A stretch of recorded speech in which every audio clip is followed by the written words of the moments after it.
Saludos a toda nuestra comunidad de la Facultad de Ciencias Económicas. Estamos reunidos para revisar artículos científicos, ¿no? Este es una metodología que queremos que se irradie a nivel de todas nuestras filiales porque va a responder a dos demandas.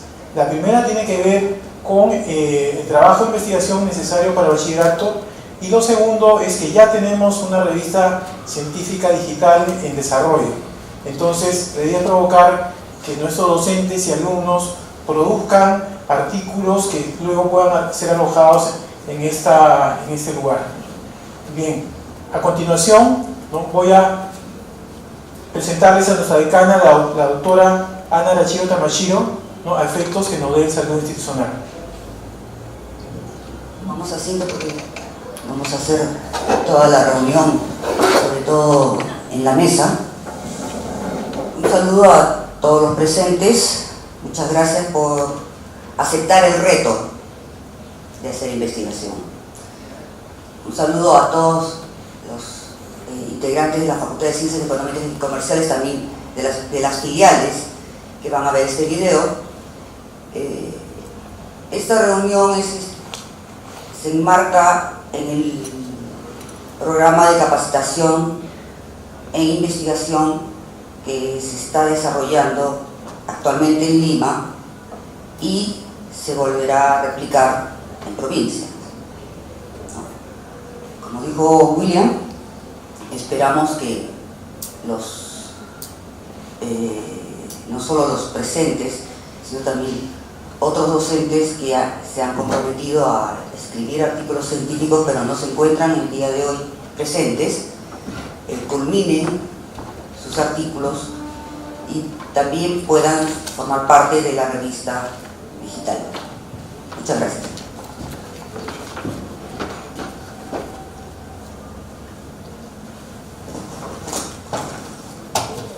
A continuación vamos a explicar la metodología.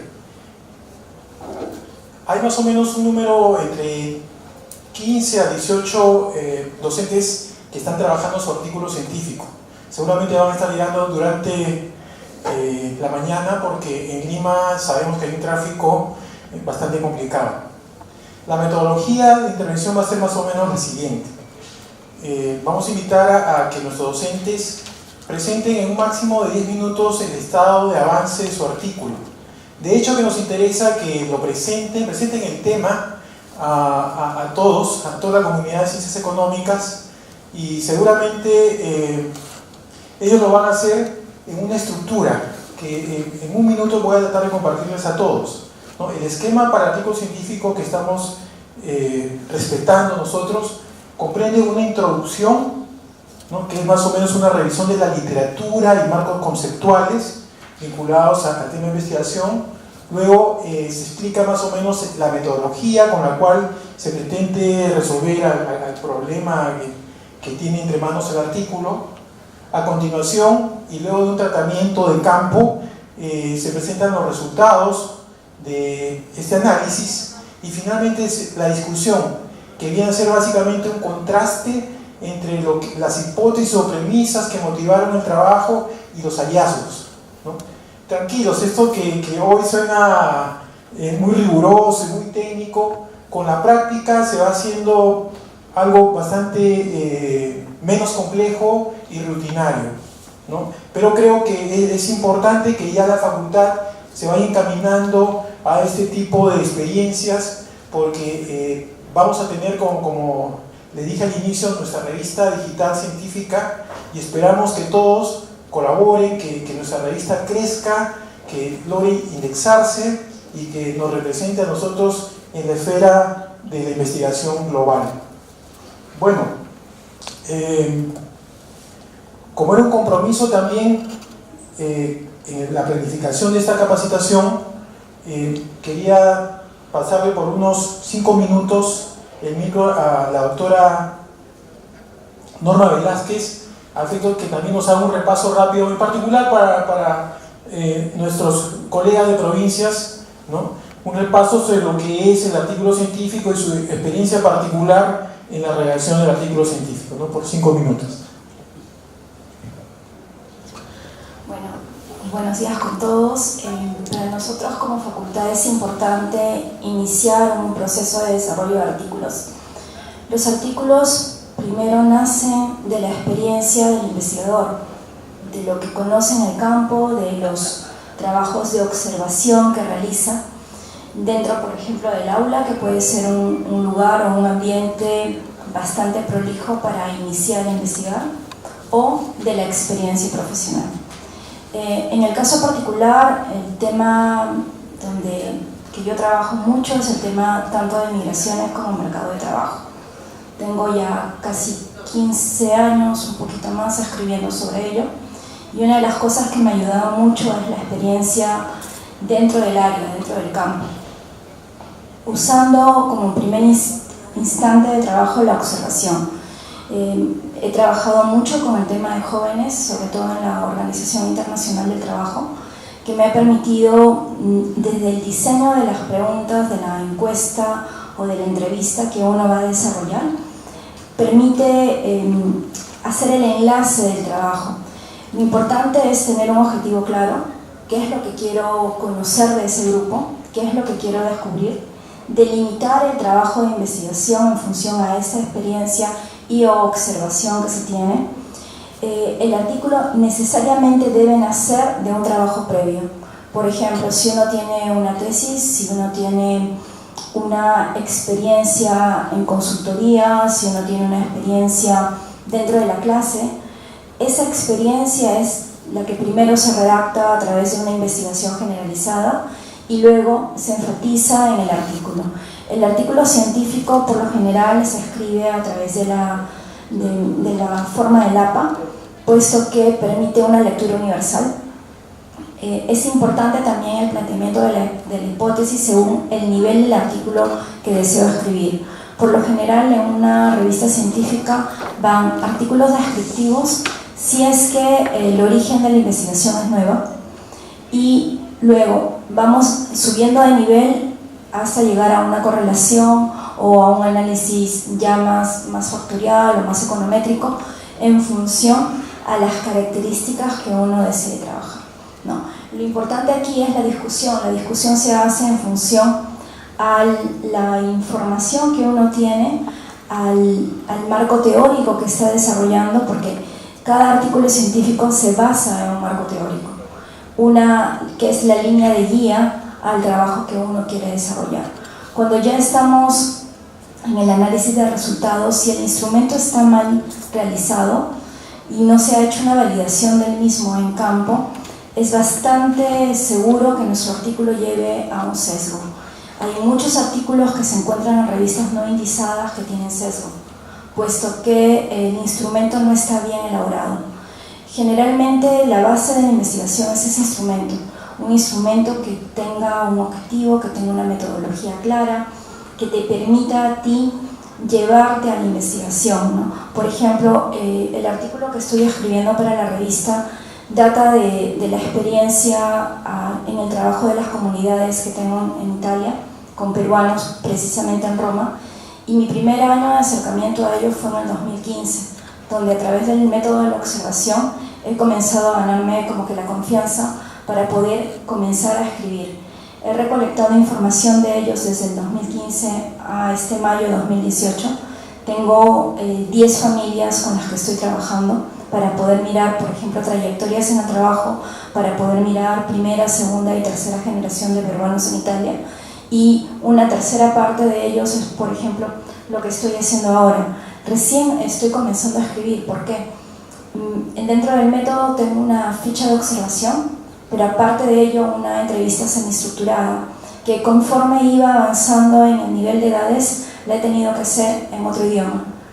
El convertir en otro idioma, el hablar en otro idioma es importante, pero también me genera sesgo, porque necesito entender bien qué es lo que la persona me desea manifestar, que es importante para mí, para el objetivo de mi trabajo.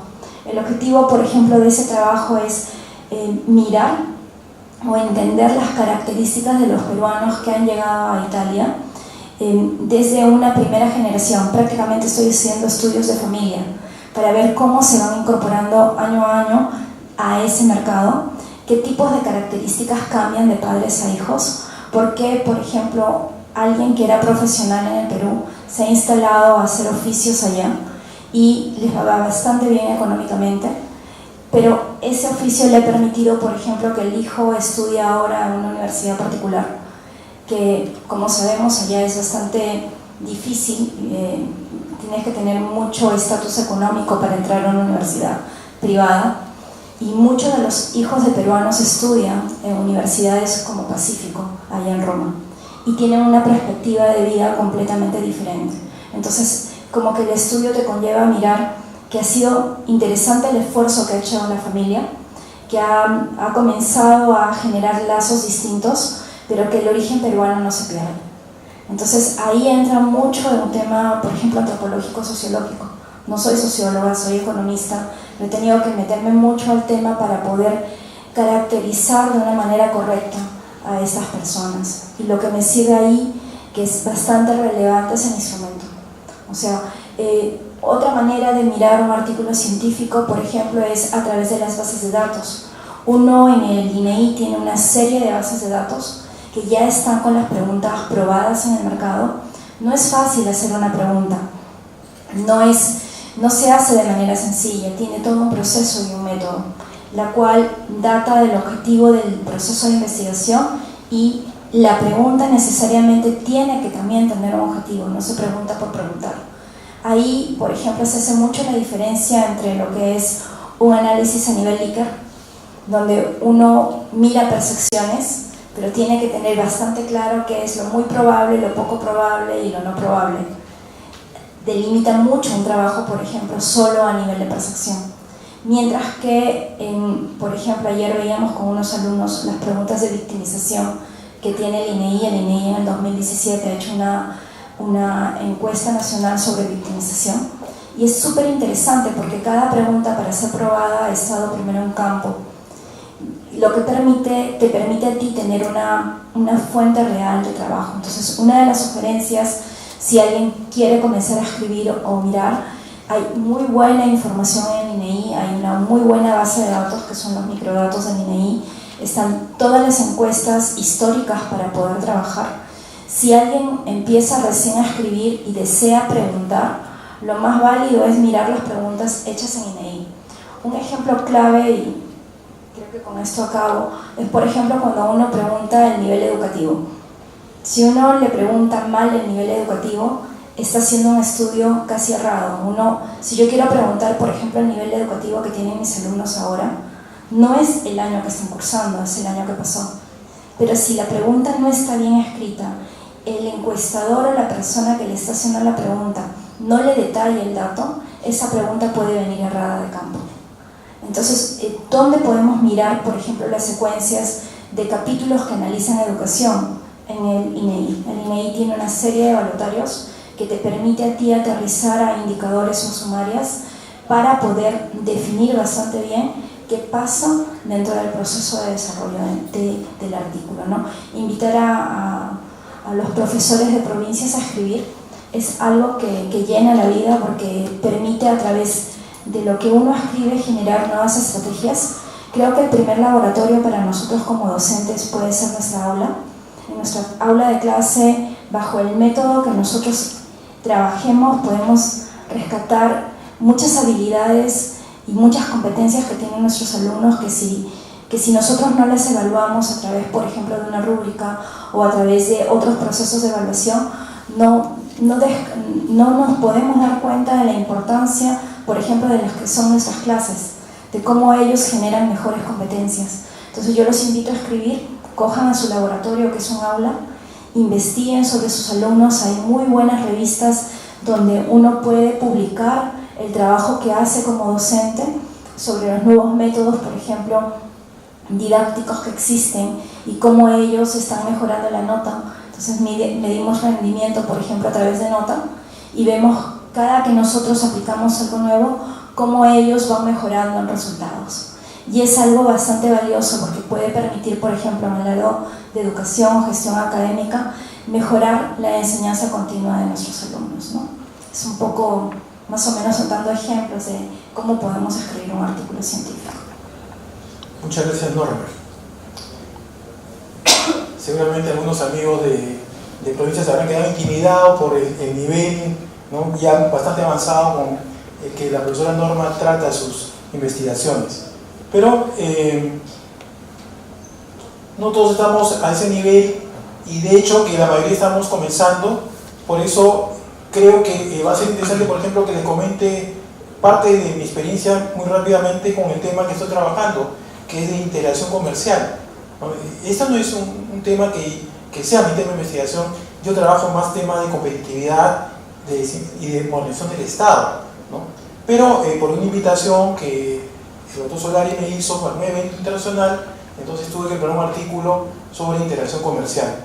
Ciertamente que he llevado algunos cursos MOOC sobre la temática, pero no es que revise cotidianamente esta línea, ¿no? Entonces acá me pongo al nivel de varios colegas que de repente todavía no han definido una línea, ¿no? Y ciertamente, como yo en este tema hemos tenido la necesidad de escarbar mucha información, y eso, verdad, que es trabajoso y toma tiempo, sobre todo para tomar conciencia de cuáles son las principales revistas vinculadas a este tema, porque normalmente cada tema tiene ya revistas o journals muy especializados donde escriben los mejores analistas o investigadores sobre el tema.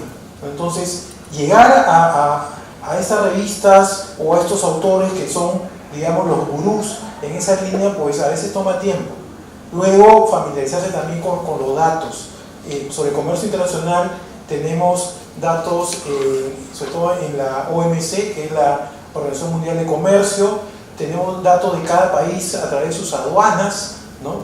Y tenemos también datos de los grupos de integración, como por ejemplo Mercosur, NAFTA, incluso Alianza del Pacífico, ¿no? Entonces, todo, por un lado, familiarizarse con los marcos conceptuales y con la línea temática, y por otro lado, familiarizarse con los datos vinculados a esa línea temática, creo yo que son los dos primeros pasos, ¿no? Para no aburrirlos con mi tono de voz, quiero invitar a Fernando Jauregui, también nos presente más o menos cómo va su trabajo, por qué le encanta ese tema, ¿no? Y digamos, qué podría también, aprovechando tu tema, recomendar o motivar a nuestros colegas de filiales. Buenos días. Bueno, básicamente mi área de inclinación de investigación son el énfasis financiero en el mercado de capitales y el tema de la gestión cuantitativa de riesgos. La investigación que estoy planteando para este primer artículo se basa en el tema de un análisis de cómo se analiza la valorización de los activos, de las acciones principalmente, a través de una metodología de KPM que es muy conocida, pero mediante un esquema de KPM condicional, que básicamente plantea, a diferencia del primero, que presenta una serie de deficiencias y anomalías, lo que trata de buscar es, y analizar básicamente el artículo, es ver si bajo ciertas condiciones enfocadas a características del mercado y de mercados, estos efectos de estas anomalías se ven resueltas por esta nueva metodología complementaria de KPM. ¿Cuál es la lógica? Porque estoy diciendo seguramente muchas cosas técnicas. La lógica es tratar en el mercado de valores, la idea es generar inversiones de portafolios tanto de corto y de largo plazo. Lo que se busca siempre es tener una especie de bola de cristal, ¿no? De saber cuáles los precios futuros y tratar de tener un portafolio pues idóneo en base a un buen conocimiento posible de factores o precios futuros de las acciones. Entonces, esta metodología de valorización tiene una serie de, digámoslo así, de técnicas, pero realmente, como sabemos, por el hecho de tratarse de esquemas de inversión en incertidumbre, nunca se genera, nunca el modelo que tú estimas te da el precio real en la acción. Entonces, lo que yo propongo en esta metodología complementaria a la comúnmente usada es generar un esquema donde analiza distintas particularidades, como el tamaño del portafolio, como el país donde se realiza, el sector donde depende la acción, a fin de demostrar que hay ciertas características en las cuales un modelo no estático, sino un modelo estocástico un poco más complejo, puede así tener valores de un nivel de cercanía del 99% en la estimación del mercado de valores, y así tener portafolios, generación de portafolios eficientes con rentabilidad de más del 50% de un índice normal. O sea, es decir, como que buscando inversiones infalibles, ¿no? Es básicamente el propósito de mi investigación, y un poco mencionando lo que mencionaban los dos colegas anteriormente. Bueno, mi experiencia en investigación también creo que es fundamental mencionar el sentido de que es importante conocer los datos, porque cada énfasis de investigación, cada esquema de investigación, cada tema de investigación tiene una particularidad distinta. Los datos son distintos, el tema es distinto, entonces tienes que primero familiarizarte, conocerlo, y luego empezar recién a trabajar al respecto, ¿no? Es básicamente mi adelanto hasta el momento. Ahora me encuentro, ya hice la revisión bibliográfica, he encontrado distintos esquemas interesantes y estoy ya generando modelos. Como estadísticamente se dice, con un modelo no te dice nada, ¿no? Estoy realizando una serie de 300 modelos a fin de testear mi hipótesis. Voy recién por el 120, así que me falta un poquito más. Gracias. Bien. Yo voy a comenzar presentando más o menos para que, como una referencia nada más de cómo se podría, cada quien tiene libertad de hacerlo con la flexibilidad y comodidad que quiera asignarle, ¿no? Entonces me voy a desplazar, ¿correcto?, para poder mostrar más o menos en qué situación está mi artículo.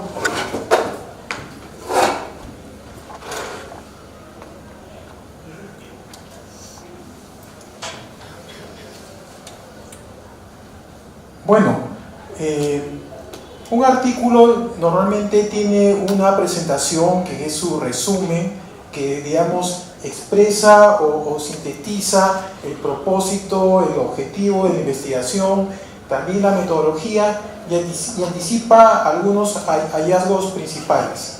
De hecho, como no he terminado la investigación, es un abstract o un resumen provisional, porque todavía no tengo yo los principales hallazgos. Cuando tenga los hallazgos terminados, seguramente voy a ajustar ya el resumen, ¿no? Pero para que se tenga una idea, tengo, digamos, el resumen al momento, ¿no? Ciertamente se consideran unas palabras claves, ¿no?, que son las palabras, digamos, pivots o determinantes para el análisis y para las discusiones o revisión de resultados, ¿no? Van a orientar la reflexión. Como le decía, toda investigación tiene una introducción que es, digamos, un compendio de los marcos teóricos, el estado del arte del tema, una revisión bibliográfica, y precisamente se van, digamos, a separar o resaltar aquellos marcos que van a ser más útiles en el análisis de la investigación.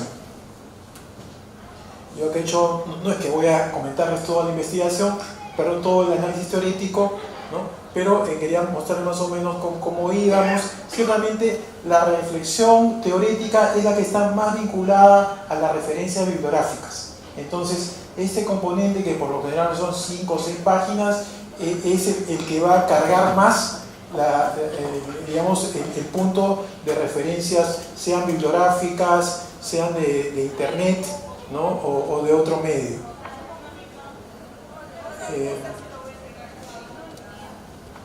Seguidamente, la estructura o secuencia del análisis refiere las metodologías, ¿no? Yo en particular estoy usando un método descriptivo porque recién me estoy aproximando al tema, y creo que la mayoría de nuestros colegas se están aproximando. Entonces, de hecho, que va a ser una primera mirada descriptiva para ir entendiendo, ¿no? Y seguramente varios de mis colegas también van a hacer un uso, digamos, mixto, tanto cualitativo como cuantitativo del tema, ¿no? En particular, para el tema de la integración comercial, estamos nosotros tratando de construir una base de datos con información de la Corrección de Comercio y de las aduanas, ¿no?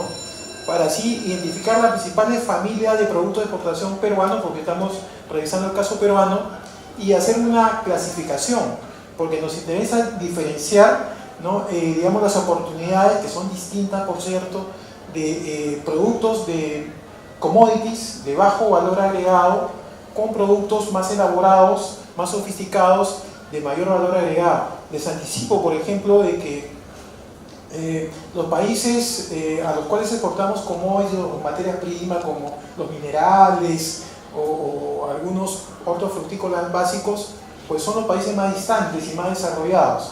Para ello nosotros somos proveedores hoy básicamente de materias primas o de productos de bajo valor añadido.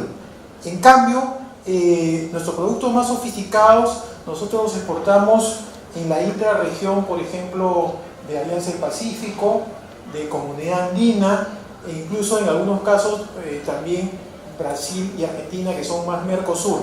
Entonces, una de las motivaciones por las cuales me animé a ir avanzando en el tema de esta investigación es que me parecía muy interesante como oportunidad para formular recomendaciones o estrategias para mejorar nuestra oferta exportable y poder aprovechar estos tratados de libre comercio y movimientos de integración comercial justamente para crecer nuestra demanda por productos, generar más empleo y bienestar, porque esa es la lógica, ¿no? La lógica de firmar tratados de libre comercio tiene que ver con mejorar el empleo, los ingresos, ¿no? Y crear oportunidades para diversificar las exportaciones, llevándolas hacia productos de mayor valor añadido, ¿no?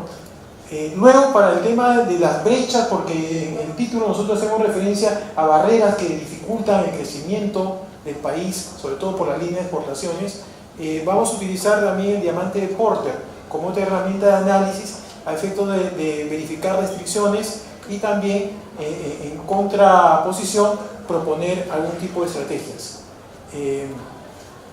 Seguidamente, luego del tratamiento cuantitativo y quali, vamos a presentar nuestros resultados y el contraste con nuestras premisas de análisis se formarán en la discusión propia, ¿no?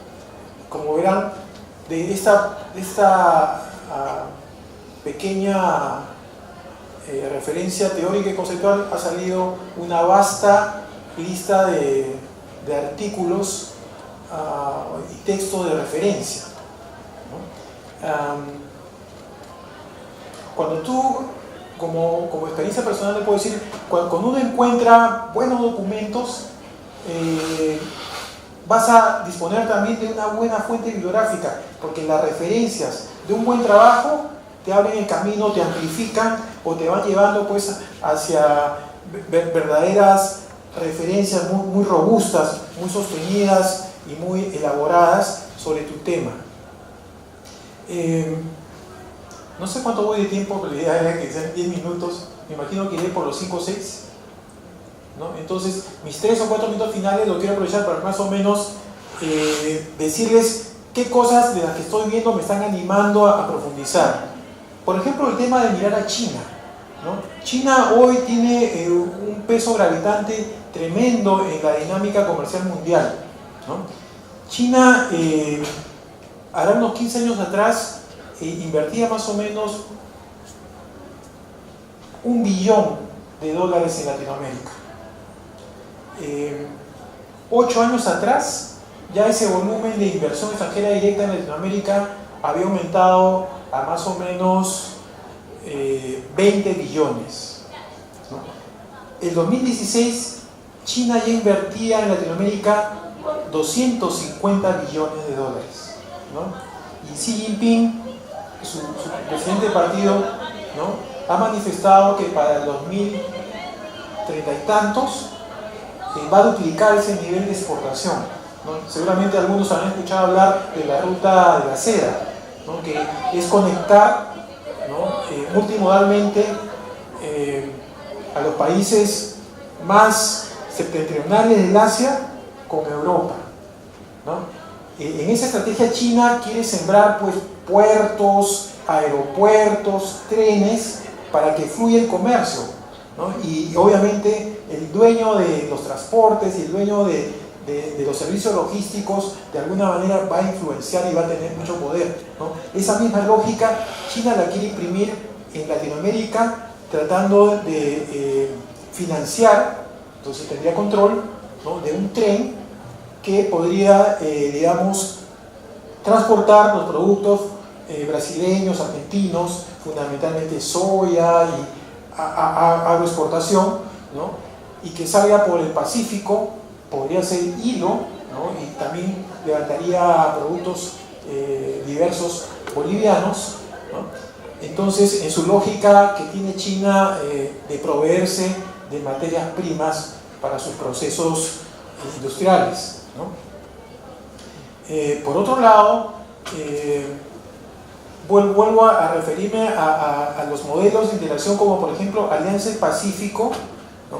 Que tiene 4 socios principales que son Chile, Perú, México y Colombia, que básicamente somos exportadores de productos poco elaborados, ¿no? Pero sí somos países que estamos con una apertura comercial muy alta y digamos, tratados de comercio firmados con una nube muy amplia de países. A diferencia, por ejemplo, en Latinoamérica, de Argentina y Brasil, que siendo países grandes y mucho más industrializados que los países de Alianza del Pacífico, sin embargo, han sido tradicionalmente más proteccionistas, ¿no? Entonces, hay cierta complementariedad entre la Alianza del Pacífico, de países más ágiles y con más TLC firmados, con los países Mercosur, en particular con Argentina y Brasil, que si bien es cierto son más industriales, sin embargo tienen aranceles más altos y son más sensibles a la reducción de aranceles, ¿no? Con los cuales tanto Alianza del Pacífico y Mercosur tendrían complementariedades susceptibles de ser explotadas, ¿no? Esto más o menos ha iniciado su proceso en Puerto Vallarta en un encuentro de inicio de este año en el que los presidentes tanto de Argentina como de Brasil, incluso el de Uruguay, que es el presidente de Mercosur, han estado muy motivados para desarrollar líneas de complementariedad con los países del este Pacífico y explotar justamente las ventajas comerciales de países como Perú, que son suscriptores de acuerdos prácticamente con toda Europa, con Norteamérica, con la China, ¿no? Y muy pronto con la India y otros países de Europa del Este. Bueno, yo me quedo acá y si hay preguntas, las podemos hacer ahora o las acumulamos, ¿no? Como no hay en este momento, creo que acumulamos preguntas para una ronda. Sí, José. Sí. Con micro, todos tienen que ser con micro porque...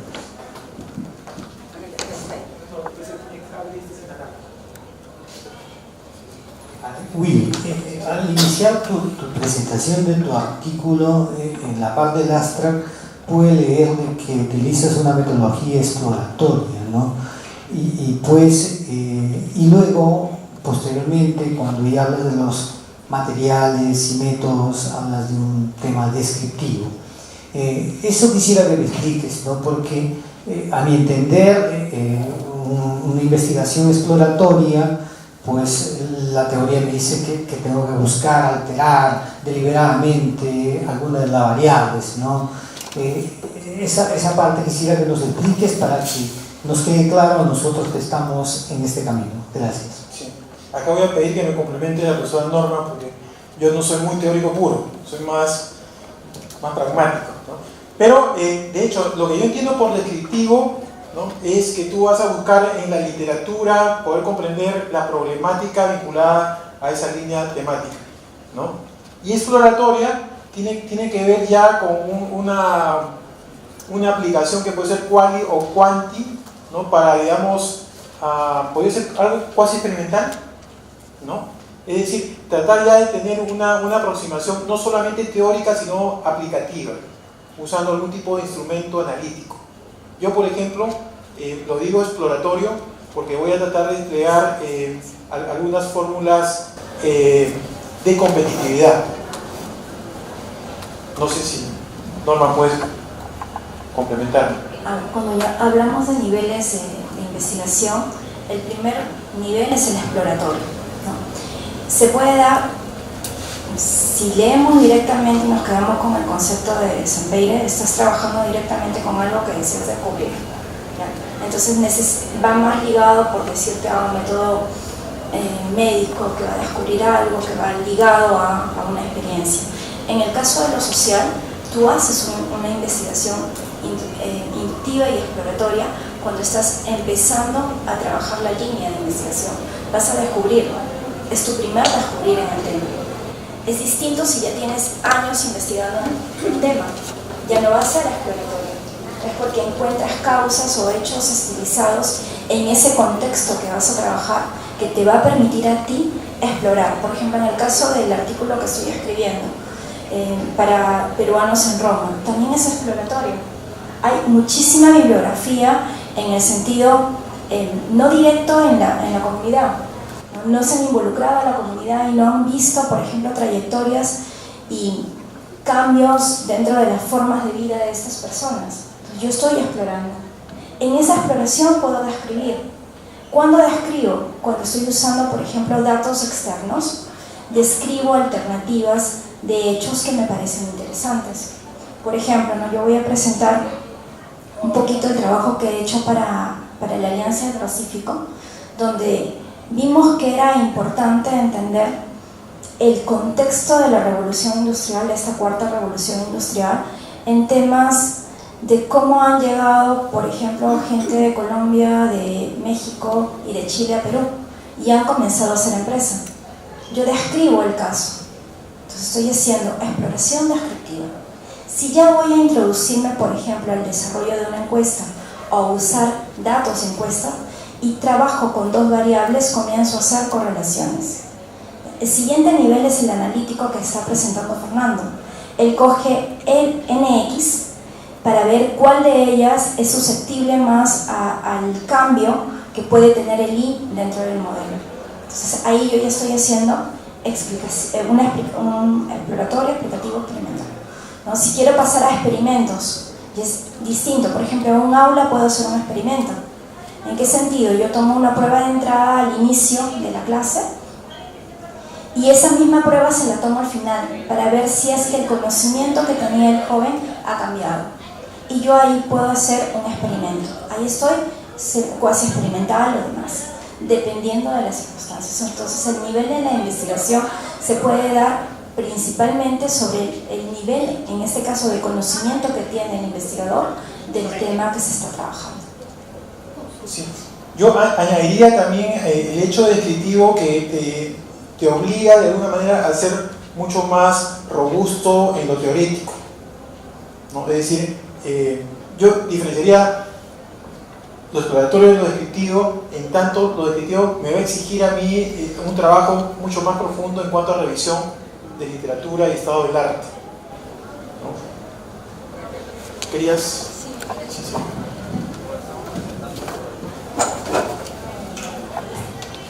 Buenos días. Justo en relación a esta discusión sobre las investigaciones que son exploratorias, descriptivas o analíticas, en el caso de un análisis comparado, como es el caso mío, donde voy a comparar definiciones, formas de evaluar,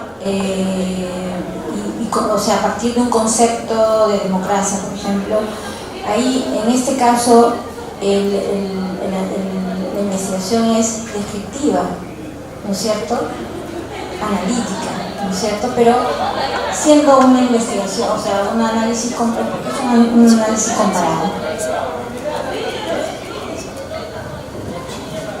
Si no hay más preguntas, entonces yo invito a cualquiera de los colegas, ¿no?, a hacer su presentación. ¿Tú quieres presentar? Okay. ¿Presentar algo?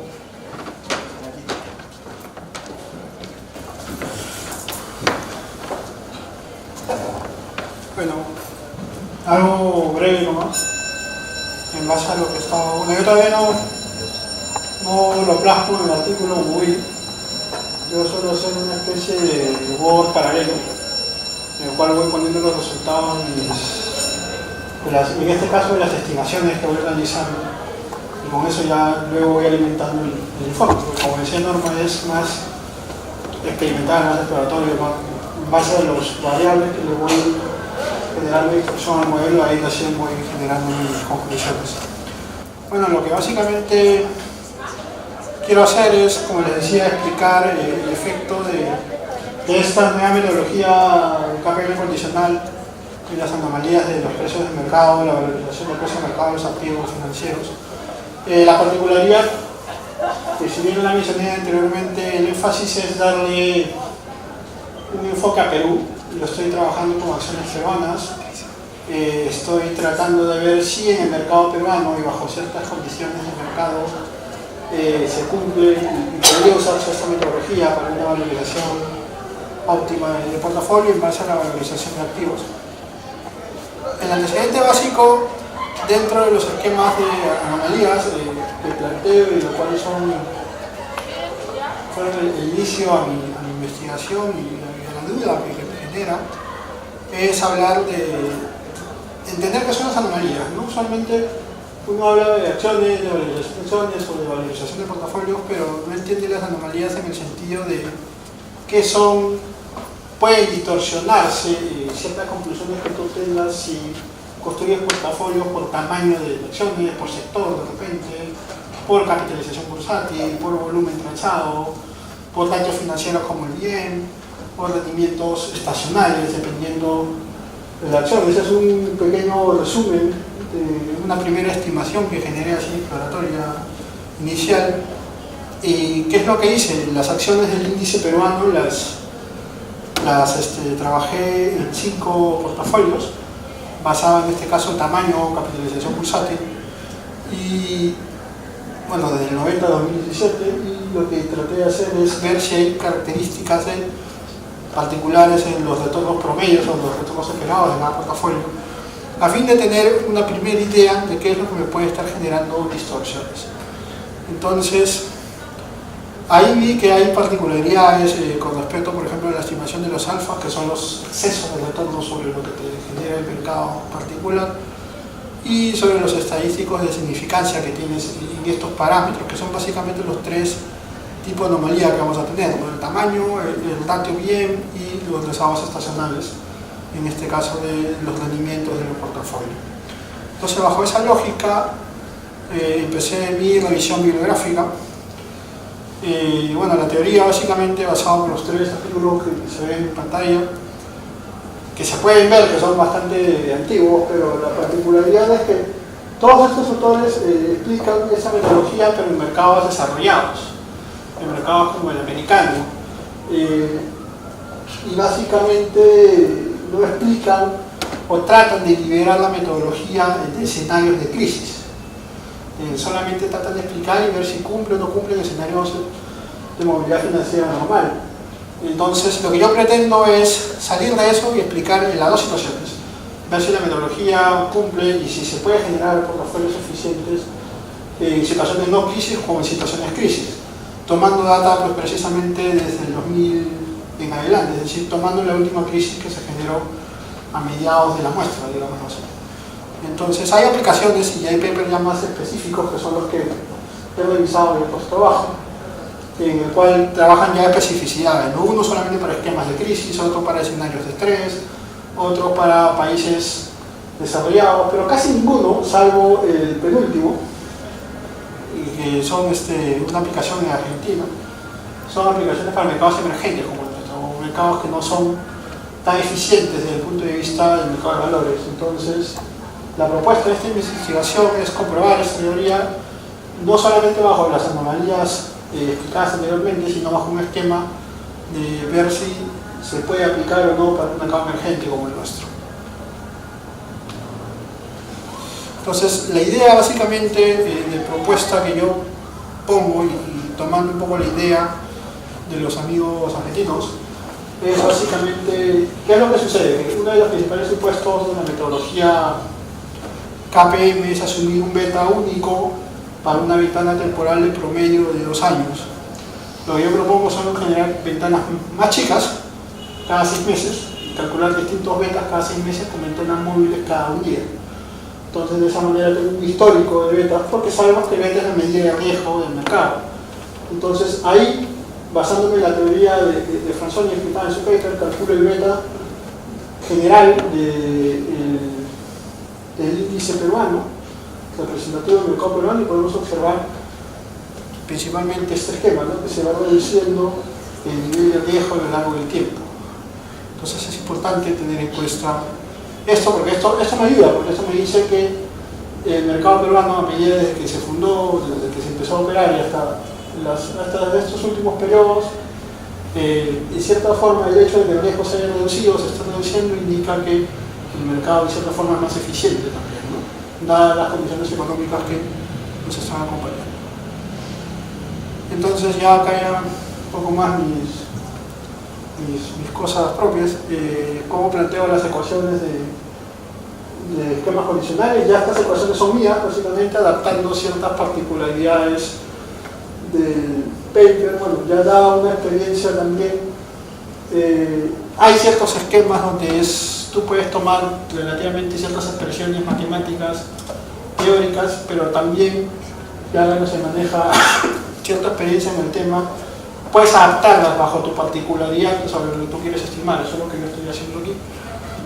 Y sobre estas estoy calculando intuiciones, ¿no?, básicas sobre lo que se conoce como el KPM clásico, y en este caso generando variaciones como este parámetro que me calcula como una expectativa adaptativa, y precisamente ese es el factor condicional del mercado en el tiempo que me genera una segunda estimación, ¿no?, basándome en esta relación temporal. Y eso me permite calcular, bueno, esta es mi visión general, las perspectivas sobre qué la necesidad de un test condicional, que es lo que yo intento demostrar, un test empírico simple.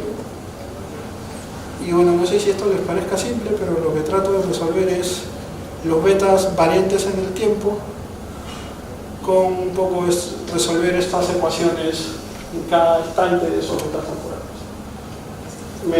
Como les digo, también no explico nada porque encontrar esas dos ecuaciones me demoró un poquito. Pero ya que ya las tengo, como les digo, las estoy validando modelo a modelo. Son 300 simulaciones, donde cada simulación son de 10.000 escenarios. Voy casi en la mitad y al terminar voy a ver si se valida más del 90% no la hipótesis que estoy planteando, el cumplimiento de esta metodología. Es básicamente lo que he realizado. ¿Preguntas? Para todos los amigos, yo me incluyo, que nos ha interesado tu trabajo, ¿podrías explicarnos cómo has construido el beta de Perú? ¿Es un portafolio de qué tipo de valores? En base al índice. ¿Qué es lo que sucede? Hay un concepto financiero muy clave en el cual se habla de rendimiento de mercado y el índice que corresponde al mercado. Y hay como una discusión teórica muy grande a lo largo del tiempo, en el sentido de que hay quienes dicen que el rendimiento del mercado debe contemplar realmente a todas las acciones o todas las empresas que componen el mercado, cotices o no cotices. Entonces, tú hablar del mercado peruano tienes que contemplar a todos. Sin embargo, es difícil asumir, sobre todo las empresas que no cotizan. Ahora, por otro lado, de las que cotizan, hay quienes las han cotizado hace poco tiempo. Otro ejemplo de la Pampilla, que cotiza hace muchos años, pero cotiza cada que se acuerda, ¿no? Cotiza un mes no cotiza 4 días, descansa 20. Entonces, lo que se está haciendo en ese rendimiento del mercado y esa nueva estimación del beta del mercado es solamente considerar las acciones que tienen alta capitalización bursátil, es decir, que se mueven y son las más comercializadas en monto y en volumen en el mercado, pero también por la frecuencia de transacción, por lo menos de los últimos 3 años. Blue chip peruanos. Claro, blue chips peruanos. ¿Y qué es, si el beta condicional es el riesgo, qué significaría el alfa condicional? El alfa es el exceso. Una ecuación de rendimiento KPM es alfa más beta por el factor dependiente del mercado. El beta es el que te genera el riesgo del mercado, pero el alfa es el plus de rendimiento que obtienes fuera de lo que te está generando el mercado. Fernando, tengo 2 apuntes aquí. Claro, sí es cierto, tú dices de que tú ya no has escrito nada, pero supongo que he visto gráficos, he visto sí, tablas, he tengo... visto fórmulas, he visto Ya una tengo... serie de información que supongo que tendrán una fuente, supongo, ¿no? O sea, que cuando los escribes los pondrás. Número uno. Número dos, a mí me preocupa un poco como orientada hacia la pregunta que hizo Willy. ¿Cómo podemos validar toda esta información en la pobre información bursátil que tenemos en el Perú? Generalmente he visto trabajos de investigadores en temas económicos de la Universidad del Pacífico, por ejemplo, y toman modelos americanos para aplicarlos en Perú, ¿no? Lo que te he escuchado es de que tú estás creando, vas a tomar información pobre, diría yo, así entre comillas, del movimiento bursátil que tenemos en Perú.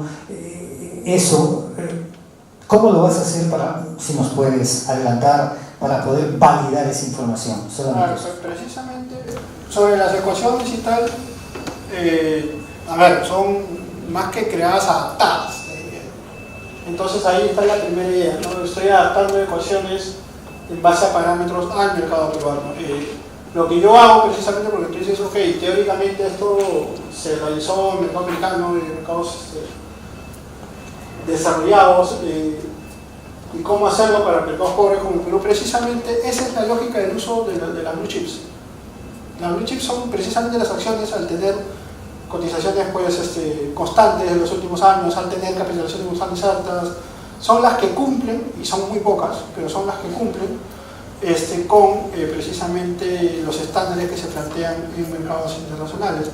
La particularidad del punto a favor aquí es que las blue chips son en su mayoría las que componen el índice. Entonces ahí sí puedes hacer una generalización sobre lo que concluye el estudio sobre el mercado peruano. Sí, es muy interesante la ronda de preguntas porque justamente yo me imagino que colegas y alumnos dirán, ¿y esto para qué? ¿Cómo nos ayuda a entender mejor las finanzas o la gestión de riesgo, ¿no? Por ejemplo, yo me imagino que cuando desarrolles la parte de redacción, vas a tratar de considerar cuánto representan los blue chip del total transado, o cuánto comparativamente representa lo que se transa blue chip versus lo que se transa en bonos, porque de hecho los actores que han venido a dinamizar la bolsa peruana son las AFPs, ¿no? Entonces, más allá de AFPs, prácticamente los compradores son marginales, ¿no? Entonces sería interesante, para efecto de significancia de este análisis, presentar o exponer qué tanto representan los blue chips en cuanto a lo que se transa en bolsa y cuánto también esto comparativamente con los bonos. Hay un punto interesante, que si precisamente lo pensaba en el informe, sí hice la estimación, los blue chips en promedio en el primer semestre de este año han sido, en la transacción de blue chips solo del mercado de acciones, o moviendo bonos, son casi más del 75%. Entonces eso da pie también a decir que al hablar de esto estamos hablando del mercado peruano. Por otro lado, si bien tú dices la mayor cantidad de transacciones son gracias o a través de AFPs y por ahí uno que otro fondo mutuo, ¿cuál es el tema? Ahora, y hablando de bonos, ¿por qué no he incluido esto en bonos? Aunque podría generalizarse, pero eso ya lo propongo para otra. Porque los bonos tienen un cálculo, una valoración específica, y sería tal vez atribuirle algún parámetro extra o ajustar algún parámetro de esa estimación. Pero hay algo importante, que el mercado peruano se transan bonos, pero mayormente no son bonos locales. Los bonos que transan y sobre todo compran las AFP son externos, americanos sobre todo, corporativos y soberanos. Entonces, eso también como que me detuvo un poco. Ahora, claro, ya eso de repente ya es la consecuencia de tratarse de un mercado todavía no desarrollado, por lo menos en renta variable. Porque Estados Unidos sí podría sacar comparación mercado variable, mercado fijo, porque se transan casi igual. Acá no, acá hay mercado fijo, pero no se transa bonos locales, sino bonos extranjeros. No sería el propósito de esta investigación. ¿Alguna pregunta? Bien, si no hay, y a efecto de darle fluidez a esta jornada, ¿hay algún espontáneo? José, Rodolfo. Perfecto.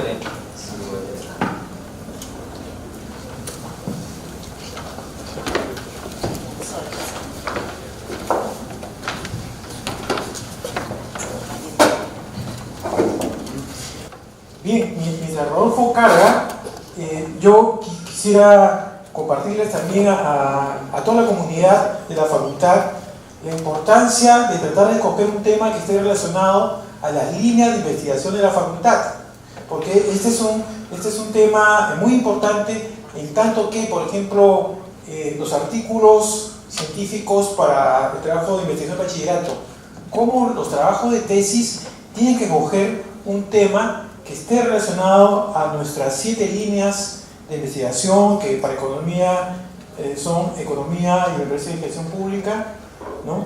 Para administración están finanzas, gestión, operaciones, no sé si recursos humanos, y contabilidad tiene tributación y auditoría, ¿no? Ciertamente hay subtemas, pero esta es una información que de hecho hay que coordinar con cierto celo con los coordinadores en filiales, con los profesores de seminario de investigación, porque es una restricción a considerar, ¿no? Que nuestro tema de investigación esté relacionado con la línea de investigación de la facultad. Bien, Rodolfo, ahora sí. Bien, a ver, algo bien breve porque en realidad hemos estado trabajando con el profesor Daniel Quesada y quien habla el tema de valor público en la administración pública, el valor, la integración de valor en la administración pública. Entonces de ahí ha nacido un poco la motivación de desarrollar un artículo científico. En lo personal yo he tenido como una parte introductoria, la reunión pasada comentaba que la oportunidad de participar de un curso formativo para funcionarios en el tema de generación de valor público a través de un curso. En este curso yo he tenido la oportunidad de conocer a partir de unas experiencias que hemos hecho ahí en formación cómo se hace la creación de valor a partir de herramientas e instrumentos. Entonces la orientación que yo quiero explicar un poco, que queremos dar en este artículo es a los instrumentos, a las herramientas, es decir, a la metodología que se utilizó en este curso formativo para generar valor público, porque lo que siempre sabemos que la generación de valor se ha aplicado al sector privado. Y en mi experiencia laboral y académica acá en la universidad siempre he estado asociado a temas privados, ¿no?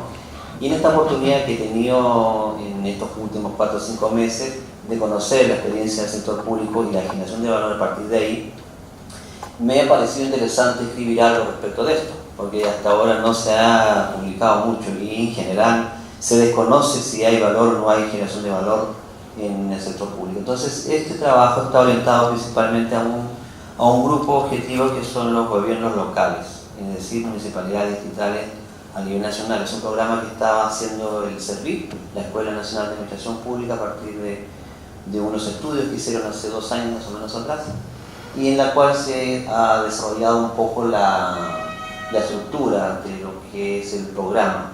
Ahora, yo quisiera con ese preámbulo, con esa explicación, explicar un poquito lo que yo he hecho, que en realidad con Daniel hemos estado discutiendo por dónde lo orientamos, porque hemos tenido algunas conversaciones en este tiempo en que no hemos estado bien claros por dónde trabajar el concepto. Entonces, el valor público en realidad es una palabra muy amplia, ¿no? Nos decía al inicio que hablar de valor público, si no se aplica a una realidad, si no se puede probar, tampoco no es recomendable trabajar.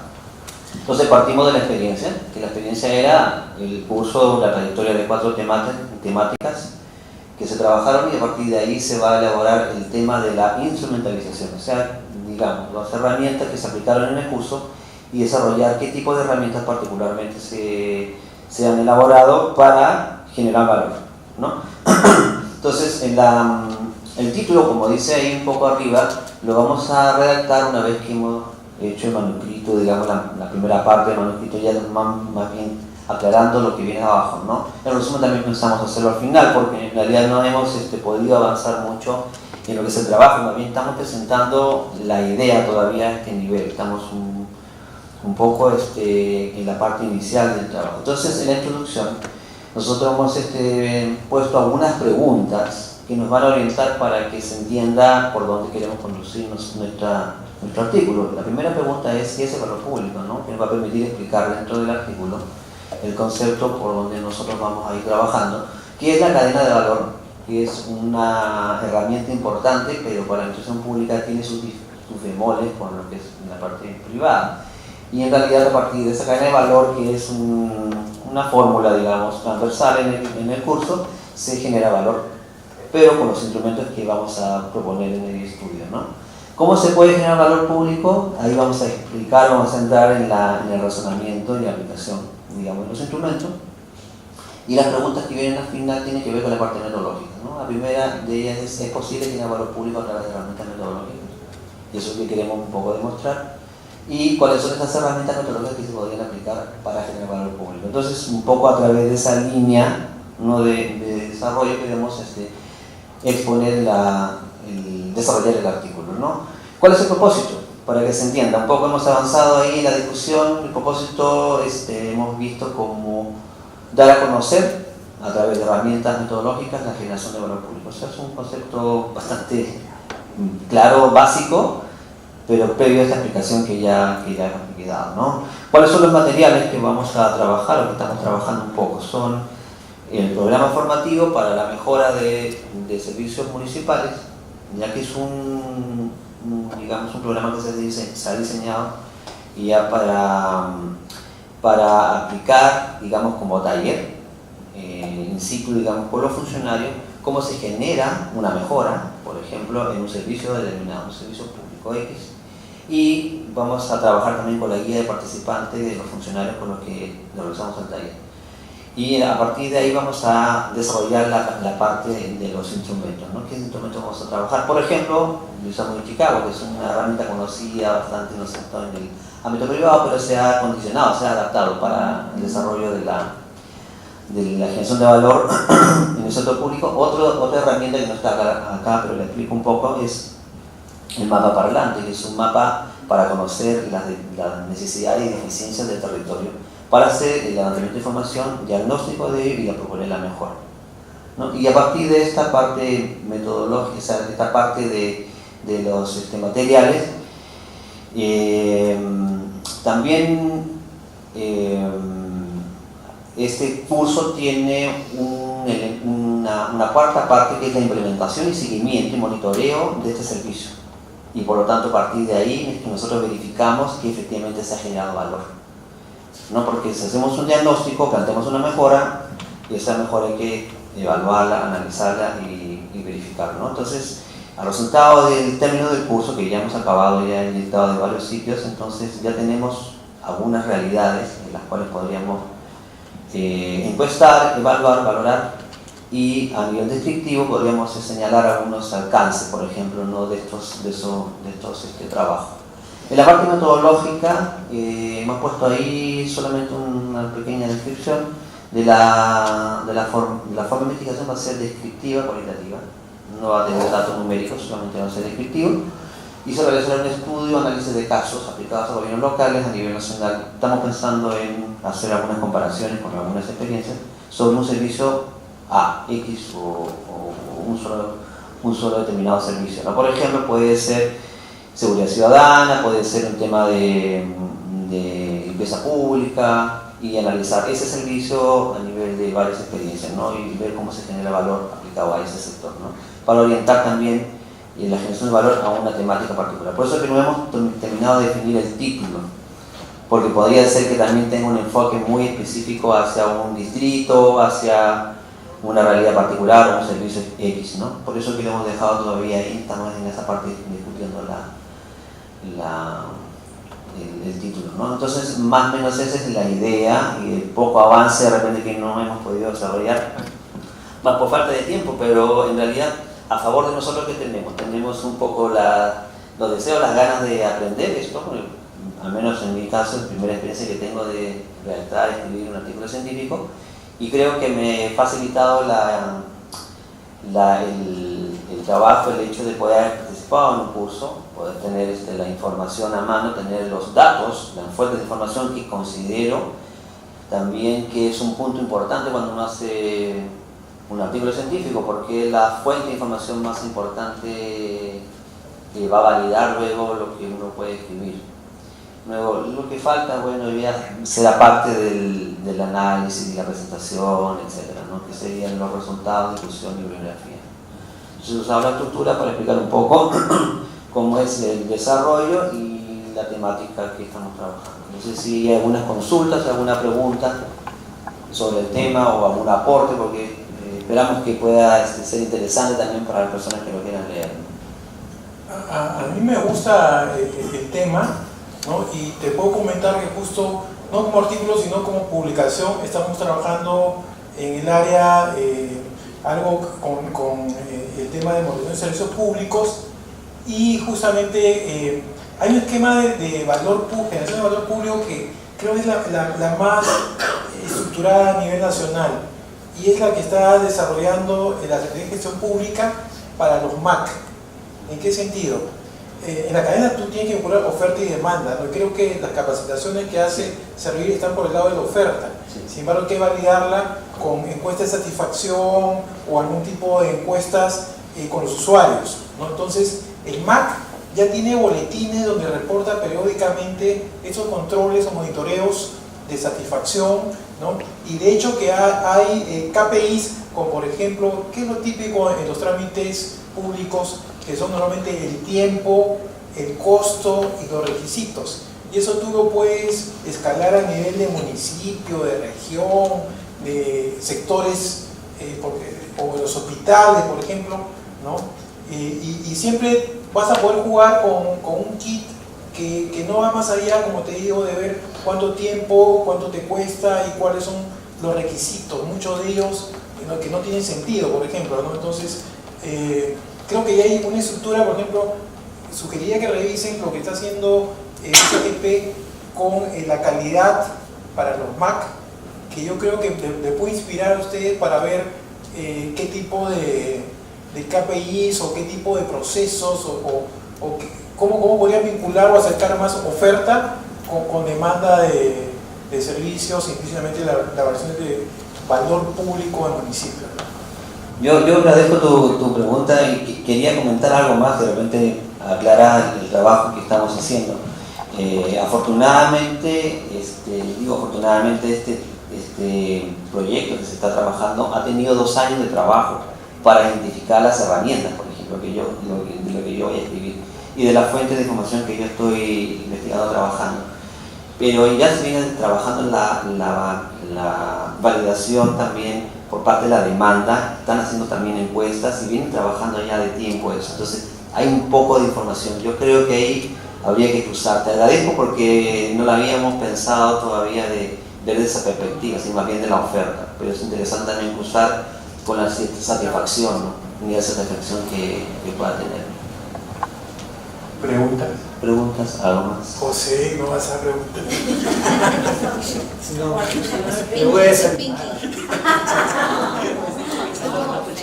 Yo no salgo. Ok, Rodolfo, para adelante, por favor.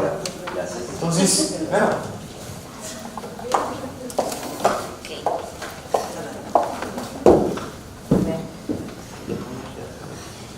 No necesariamente voy a utilizar la computadora, pero sí, ¿no? Bueno, para que se relacione un poquito, va a ser un chiste. Mi papá dice que soy media figuretti, así que sentada ahí. Use el micro, por favor, para que se pueda grabar. Para que se pueda grabar. No quería hacer el chiste fuera de cámaras. Decía de que mi papá, docente también universitario por años, pero en otra rama, él es matemático puro, me dice que yo soy media figuretti. Entonces, cuando les cuento brevemente para que entiendan el contexto del chiste, es que él estaba yendo con él a que me matricule a los 16 años a CEPREPUC.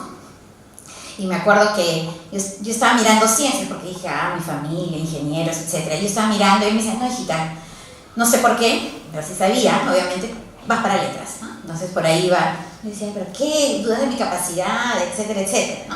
Entonces, media figuretti yo, no necesariamente porque no sabía muy bien cómo afrontar este desafío de pararme frente a ustedes. Yo quiero explicar, según lo que conversamos con Fernando en la reunión que tuvimos, más o menos por dónde, y según entendí en la primera reunión, nosotros debemos de hablar o escribir un artículo sobre lo que hacemos y sobre lo que sabemos. Entonces, modestia aparte, Lo único que yo sé son mis 8 años de experiencia enseñando diversos cursos en diversas instituciones y, bueno, como ustedes saben, yo soy administradora, pero he hecho una maestría en informática, entonces definitivamente por ahí van mis expertise. He hecho también en otra institución un diplomado laureate en educación de adultos y muchos cursos durante años en Magispuc, que ahora se llama IDU, Instituto de Docencia Universitaria. Además de un diplomado en el uso de las TICs en la docencia. Por lo tanto, eso es lo que yo sé, es mi inquietud. Tengo otras inquietudes, pero no domino mucho y no tengo mayor material al respecto. Por lo tanto, le expliqué mi inquietud a Fernando y más o menos él me dijo que esa fue mi tarea que no cumplí, que pida permiso a la facultad. Como yo tengo dos horarios con el mismo curso, en uno aplicar el uso de las TICs y en el otro la docencia tradicional con estudio de casos, etcétera, etcétera, ¿no? ¿Por qué? ¿Por qué mi inquietud en todo caso? Porque ustedes saben que los profesores ya no más, excepto en esta ocasión, somos expositores.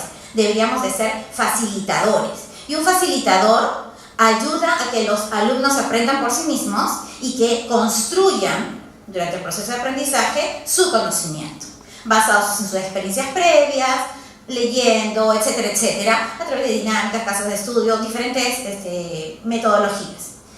En mi caso, yo estoy viendo, y hay material al respecto, y justo se lo mostraba Patricia personalmente, que mi ignorancia al respecto sobre artículos científicos es que hay, por ejemplo, artículos científicos de la Universidad de España, la Universidad de Laguna, y el título más o menos, por eso yo he venido aquí para que me den sus aportes, esa es la idea.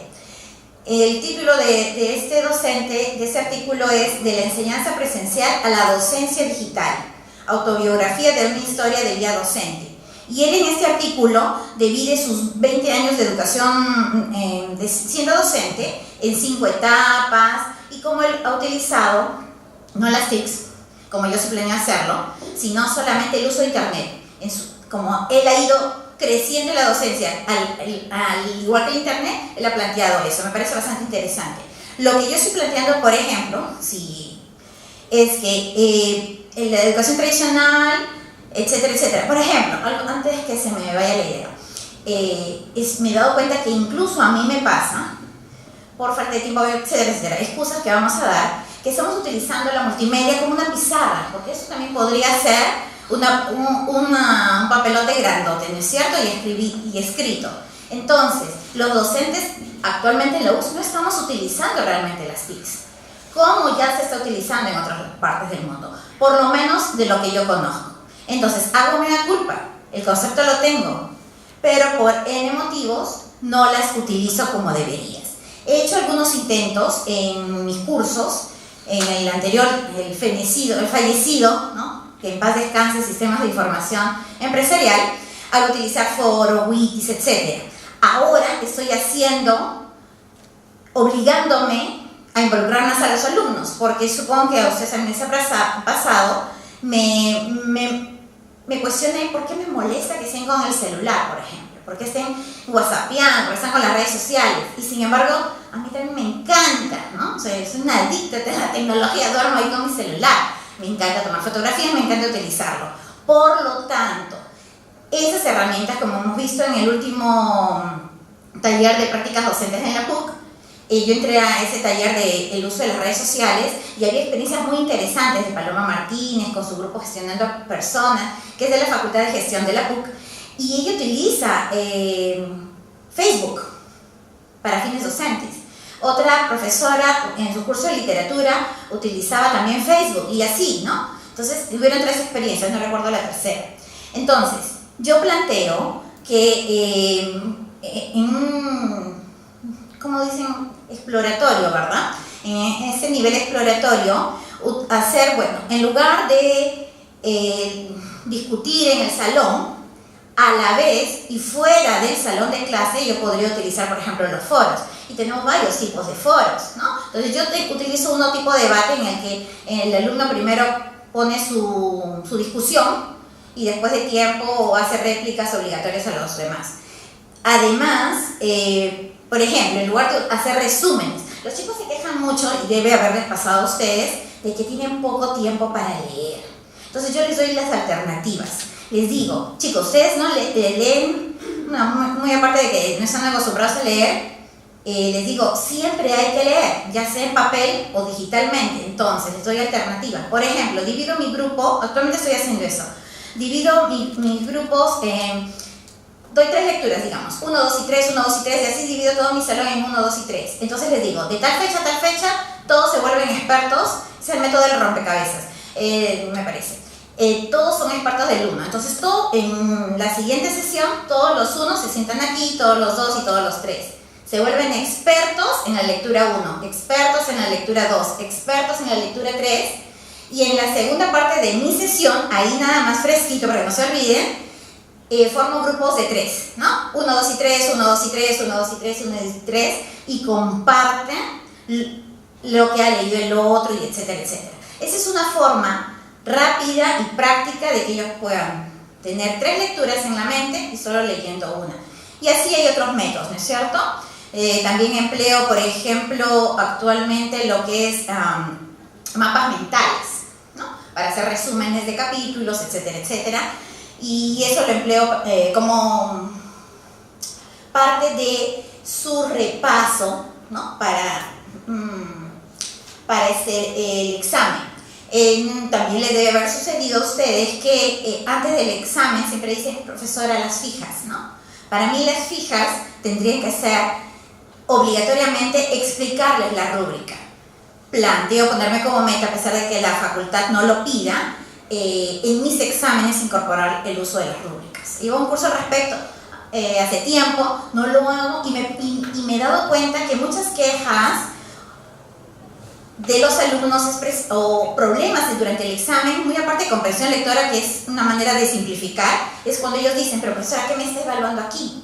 Yo entendí la pregunta, pero yo fui por acá.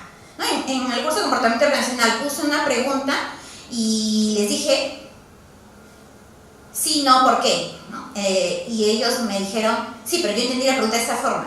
Yo entendí de esta. Entonces, cuando el curso es de esta manera, que debería de aceptar cosas subjetivas, él es libre de opinar, yo pienso que como docente, yo ahorita voy al artículo, y yo como docente debo darle las herramientas. Entonces, yo no puedo bajarle la nota a mi alumno o ponerle una calificación baja si yo antes no le di la rúbrica. Si ellos van con una rúbrica, entonces van orientados, ¿no? Entonces, si hacemos estas cosas, yo planteé en ese artículo, que obviamente no va a ser este ciclo, seguramente saldrá el siguiente, es hacer algo así como que el caso UX, bajo mi perspectiva, en estos ya casi 5 años que vengo enseñando, con alumnos de distintas edades y en distintos horarios, ¿no? Entonces, esa es mi propuesta, eso es lo que yo quiero hacer, y eso es sobre lo que sé, y creo que hasta ahora estoy capacitada. Que tengo que investigar, tengo que investigar. Que tengo que ir a datos, tengo que ir a datos. Tengo entendido que me propuso Fernando que haga esa comparación para tener, no sé cómo le llaman ustedes, ustedes me refiero a los economistas y a los que ya trabajan artículos científicos. La data, ¿no es cierto? Y hacer un, no sé si muestreo, comparativo. Entonces, bajo eso escribir el artículo, ¿no? Entonces, brevemente esa es mi idea, y bueno, estoy abierta a sus comentarios, los agradezco de antemano. Sí, yo te sugeriría de repente partir por entender cuáles son los factores críticos que han determinado que en la PUC tengan relativo éxito en el uso de las tecnologías y adecuar también el formato de la clase, ¿no? Porque ex ante, yo honestamente veo ciertas restricciones para que acá podamos replicar la experiencia PUC, y están digamos, ligadas al hecho de estructura, ¿no? Uno, banda ancha, y dos, de que hay cosas que lo puedes trabajar con smartphone, pero leer en smartphone me parece que mínimo tienes que usar un iPad para trabajar con elementos virtuales o digitales con los alumnos. ¿no? Porque... Ok, sí, lo entiendo, pero el uso de las TIC no necesariamente es que tengas que leer en algo digital. Tú puedes leer físico, pero trabajas tus tareas en entornos virtuales. Por ejemplo, algo que es muy importante, la evaluación. Yo realmente hace tiempo estoy diciendo, ¿por qué solamente cuando los chicos, por ejemplo, ahora en la mañana mi hijo ha dado un examen virtual mundial, asincrónico, porque solo un día, y él lo ha hecho en 20 minutos. Incluso lo dio en inglés porque se equivocó, estaba con sueño, etcétera, etcétera. Y era la primera parte solamente múltiples, necesito opciones múltiples, y la segunda parte para que ponga. O sea, ¿por qué? Si ya lo tenemos plataforma Moodle, tienen que sacarle jugo. Yo en Católica es Paideia, aquí es Sux Virtual. Tenemos, ¿no? Bueno, tengo una ventaja ahí, como se lo comenté la vez pasada, me parece.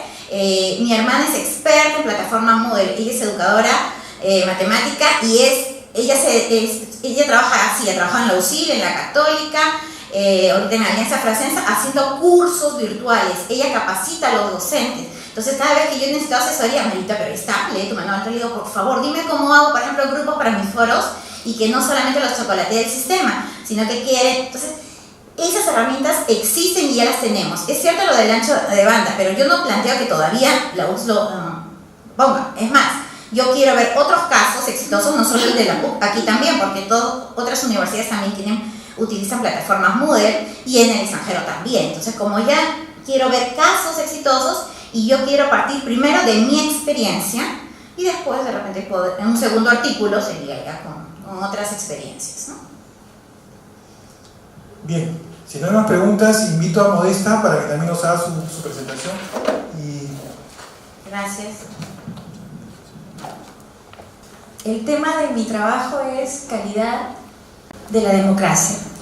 Ha partido en realidad de la curiosidad por el tema del desarrollo, que trabajamos mucho en el CIDIR y con varios profesores nuestros además en la universidad, y a partir de ahí luego de algunas lecturas de Amartya Sen y también del tema de lo que es la democracia, por los estudios de ciencia política que he venido siguiendo, me pareció muy interesante tratar de ver qué relación existe entre democracia y desarrollo.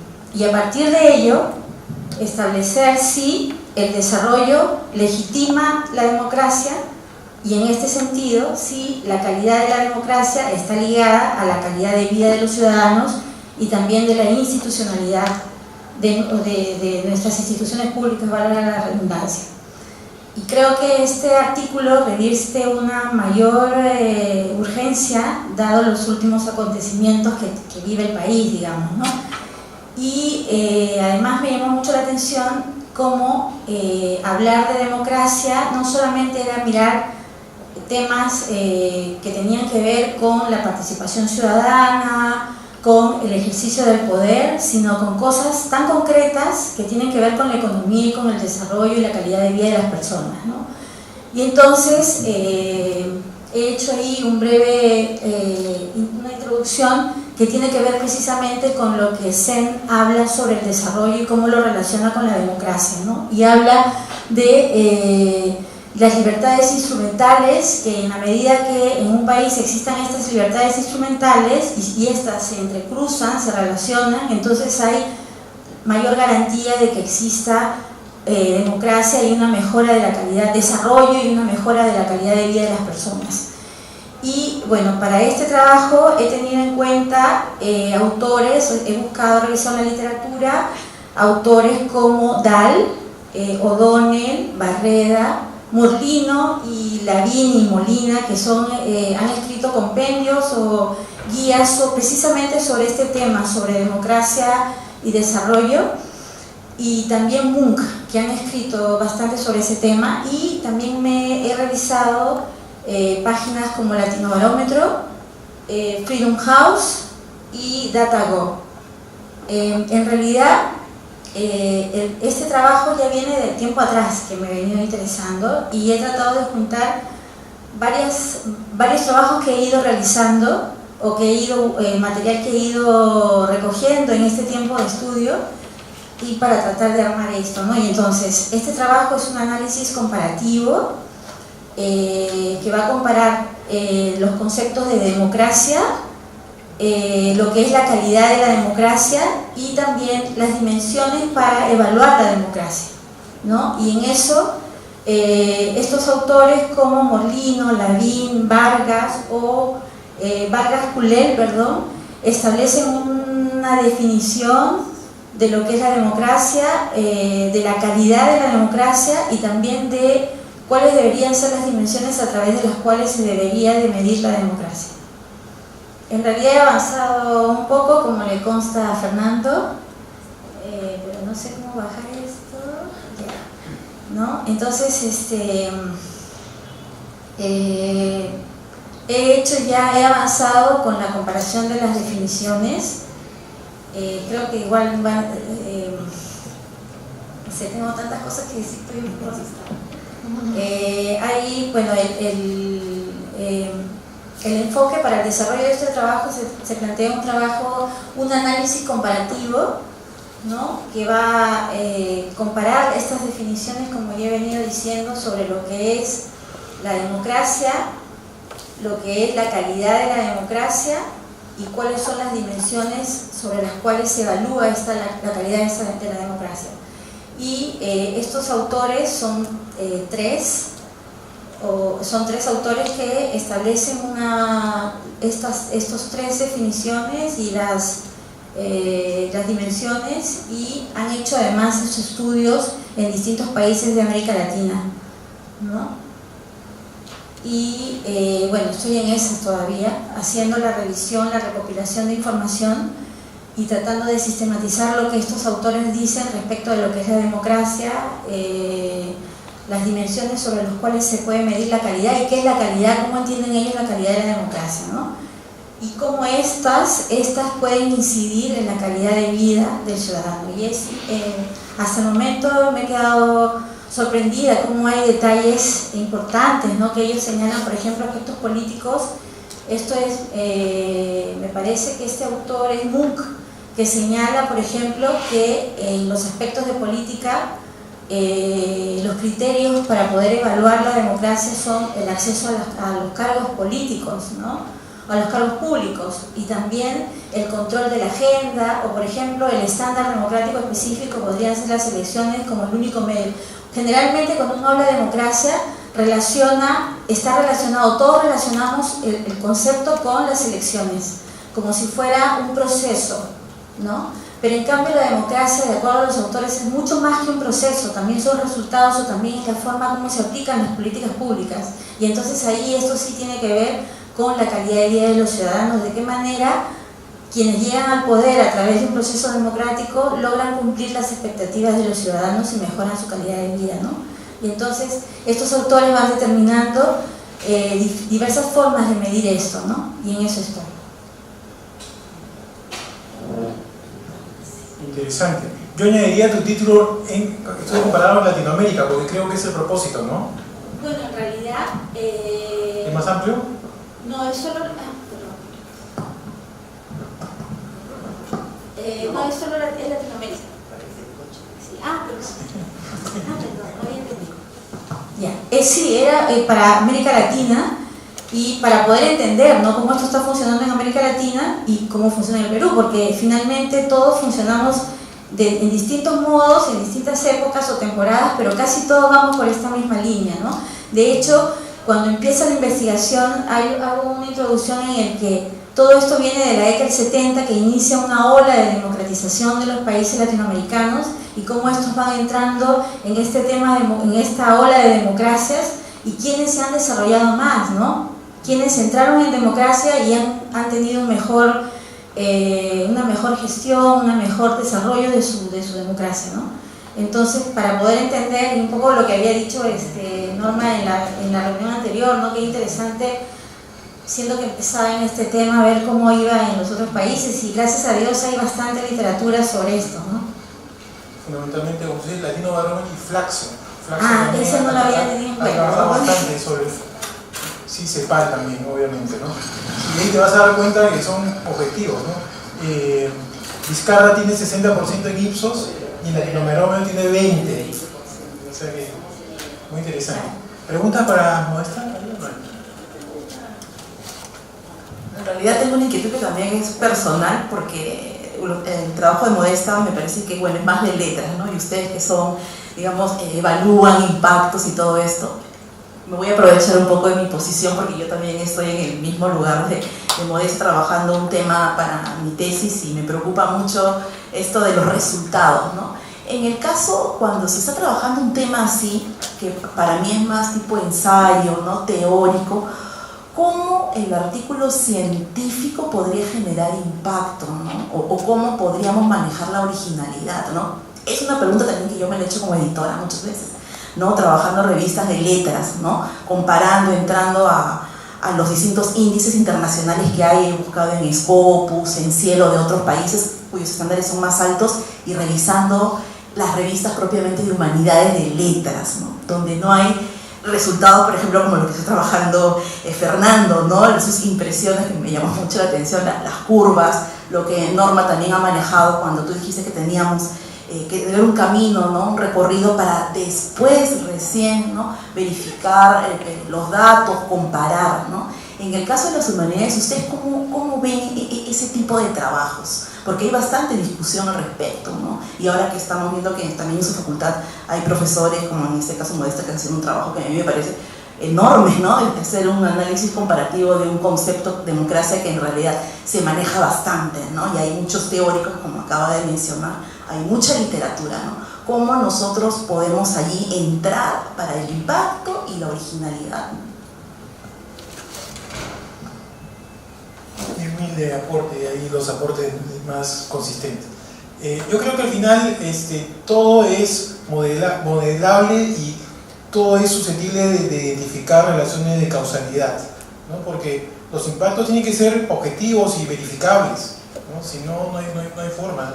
Ahí creo que en impactos no hay subjetividades, ¿no? Hay más bien, los impactos son muy objetivos, ¿no? Y precisamente más bien cada área tendrá sus teorías, etcétera, pero al momento de validar, tú vas a tratar de construir modelos y relaciones de causalidad para tratar de identificar los resultados, ¿no? Difícil pregunta, pero más o menos bajo la experiencia. Estoy ya muchos años trabajando en temas de gestión, por ejemplo educativa, que tiene ese sentido, un trabajo más de mirada a lo que es retórica, comparación, historia. Para poder validar muchos los resultados tienes los datos, ¿no? Está mencionado un poco el Latinbarómetro.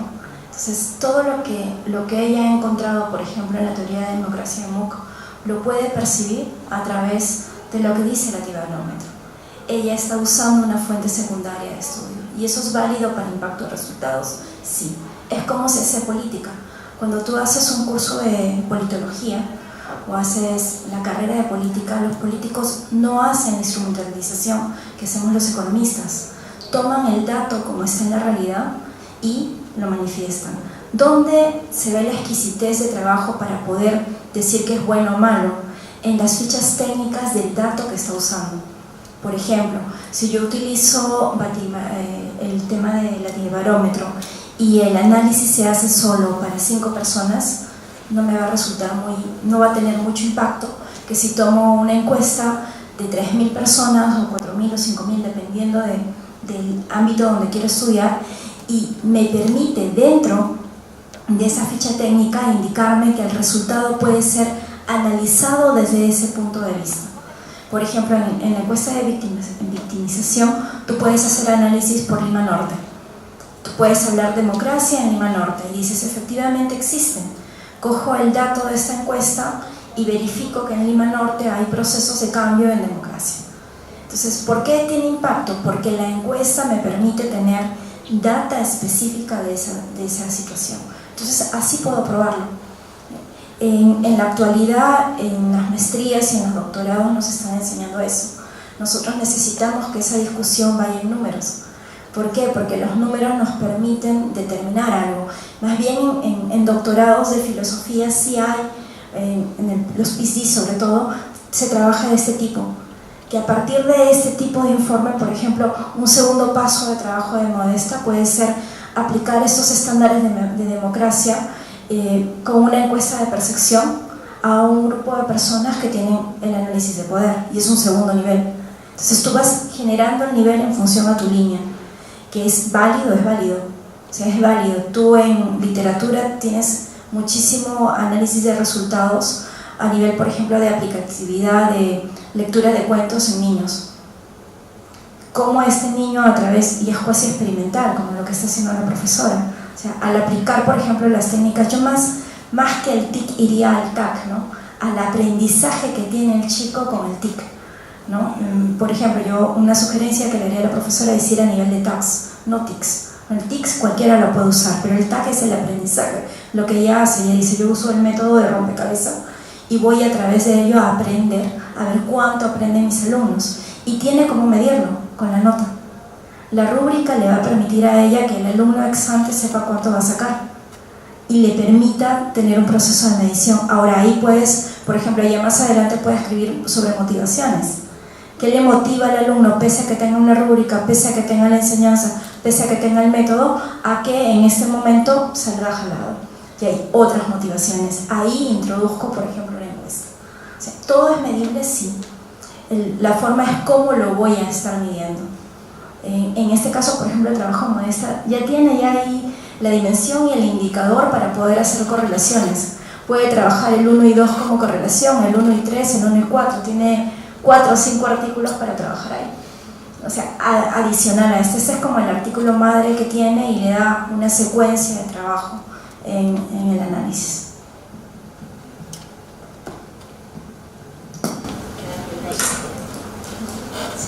Bueno, dado que me ha quitado un momento. Nada, básicamente mi comentario es que todo es medible, o sea, si bien no se va a generar cierto modelo complejo y tal, estas ciencias pueden sí generar indicadores. Como mencionaba, ¿no? Hablaba de Descartes, y la aprobación, una medición y otra medición. Precisamente es el tema de la causalidad, mencionaba muy bien, decir, ok, ¿cuáles son los factores que determinan que hayan sacado ese nivel de aprobación distinto? Y también, aprovechándote del análisis comparado que tú dices, ok, puedes ver el escenario de lo que sucede en Perú y el escenario, por ejemplo, de lo que sucede en Chile y ver qué es lo que ha llevado a que, digamos, en un país o en el otro tenga un indicador más elevado o distinto, ¿no? Entonces ahí ya vas a hablar de determinante, vas a hablar de causalidad y podrías medir ciertos efectos, ¿no? Y a la larga, pues también, de una u otra manera, modificarlo. Gracias. Bueno, ya para ir cerrando esta jornada que ha sido muy enriquecedora, quisiera en 2 minutos pedirles tanto a Patricia como a Fernando que nos den más o menos las lecciones aprendidas en sus asesorías para que nuestros amigos de provincias también estén atentos y aceleren su ruta de aprendizaje, ¿no? Finalmente, unos comentarios de Norma, ¿no? Y las palabras finales y de clausura de nuestra decana. Entonces, 2 minutos. Bueno, menos. El tema es simple, ¿no? Como mencionaba el pasado, lo principal que se recomienda para empezar a investigar es trabajar un tema que se conozca en su mayoría y si esto no es posible, que te apasione, porque esto te va a permitir que el contacto inicial con el tema, con los datos y con la metodología que usualmente pretende este tema no sea tan duro, no sea tan complejo, sino sea más amigable. Lo que he descubierto a lo largo de las reuniones que he tenido con los profesores, que es, bueno, básicamente noto que ha sido un poco difícil el tema de la enmarcación de qué es lo que quiero hacer y cómo defino el título principalmente, ¿no? Casi todos los casos hemos tenido eso.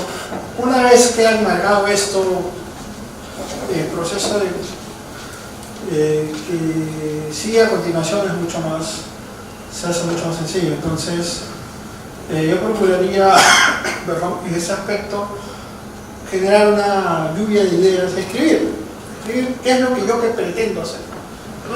Y en ese marco generar una lluvia, todas las cosas que yo pretendería hacer o querer lograr con lo que quiero o el artículo que voy a escribir, ¿no? Y en base a eso ya, pues tanto Patricia como yo enmarcar y ver, ok, como se ha hecho en las reuniones, enmarcar mejor, decir, ok, bajo esta metodología esto podría ser mejor, y como se está dando en esta reunión, ¿no? Recomendaciones a fin de afinar un poco la idea de cada una de las personas que va a realizar su artículo. Bien, en mi caso, bueno, como ustedes saben, yo me voy a ocupar de la parte de la redacción académico-científico, que es el último eslabón, digamos, de todo el proceso, ¿no? Sin embargo, por mi parte, las lecciones aprendidas son muchísimas, ¿no? Integrarme al grupo de trabajo de ustedes para mí ha sido enriquecedor, porque realmente estoy haciendo un doctorado en lo que es gestión, en lo que son resultados, ¿no? Calidad, ¿no? Me siento muy acompañada en el caso de William, Norma, Fernando, Jorge Costa también, que está siempre conversando conmigo respecto a algunas cuestiones, y el proceso de elaborar las guías, ¿no? La retroalimentación para mí ha sido riquísima. Yo tengo experiencia como editora, pero siempre es un motivo, ¿no? Para mí siempre una publicación es única, pero a veces uno siempre tiene sus estándares, sus procesos, sin embargo una nueva experiencia siempre enriquece los procesos, ¿no? Ha sido un motivo para preparar instrumentos, ¿no? Como decía, enriquecer con la retroalimentación y escuchar a los profesores también sus inquietudes, me ha motivado a mí también, ¿no? Estoy yo también preparando ahora unos pequeños trabajos con mis chicos de redacción, exigirles un poco más porque sé que son económicas, ¿no? Y ellos van a llegar también en algún momento aquí, ¿no?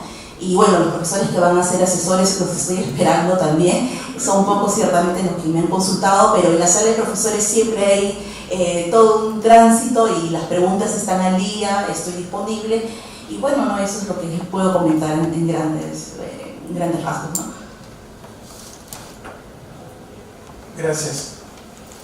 Norma, creo que nos tiene preparado respondiendo a los temas de definiciones, de los métodos. Más que definiciones, lo que quería de alguna manera, como para cerrar ideas, hemos visto varias formas de tipos de artículos científicos, ¿no? Por ejemplo, eso es lo que yo estoy escribiendo para la facultad, ¿no? Que es Migración e Integración Económica de Peruanos en España, en Roma principalmente. Y dentro de la introducción, mi artículo, por ejemplo, al ser meramente cualitativo, data de preguntas. Yo no tengo para este artículo información estadística ex ante, ¿no? No hay, porque mi análisis es en función a qué características están haciendo, por ejemplo, que estos peruanos que ya tienen raíz en Italia, que tienen más de 20 años allá, se estén quedando. Y cómo, de alguna manera, la raíz peruana está ahí, ¿no? Que le ha permitido tener diferentes tipos de trabajo. Entonces, por ejemplo, ¿con qué comparo yo? Un poco con la información de CICREME, que son las estadísticas internacionales, ISTAT, que me habla de composición de familia, y he comenzado a diseñar. Este cuadro yo lo he diseñado en función a la información que está en ISTAT. ISTAT es una de las bases de datos italianas que me permiten saber tipos de composición de familia. Que yo estudio, por ejemplo, no a un peruano casado con un italiano. Estudio a peruanos, ambos casados, peruano con peruano, viceversa, y que tienen familia de arraigo de origen peruano. No la mezcla. Y ese es un porcentaje interesantísimo en Italia.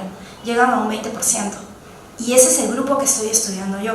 En características para mí, por ejemplo, involucrarme en el proceso de análisis de este grupo humano me ha sido muy difícil. No ha sido fácil. He tomado, por ejemplo, la información del Ministerio de Trabajo, pero en base a teorías. Estas son las teorías que yo estoy manejando.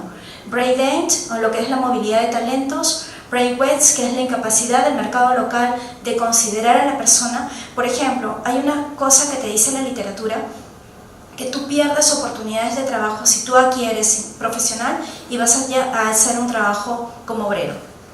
Cuando tú estás involucrado con este grupo de personas y empiezas a trabajar de manera cualitativa, te das cuenta que no, que ganan particularmente, si tomamos paridad cambiaria, lo mismo que ganarían en el Perú, y han generado otras habilidades en su vida.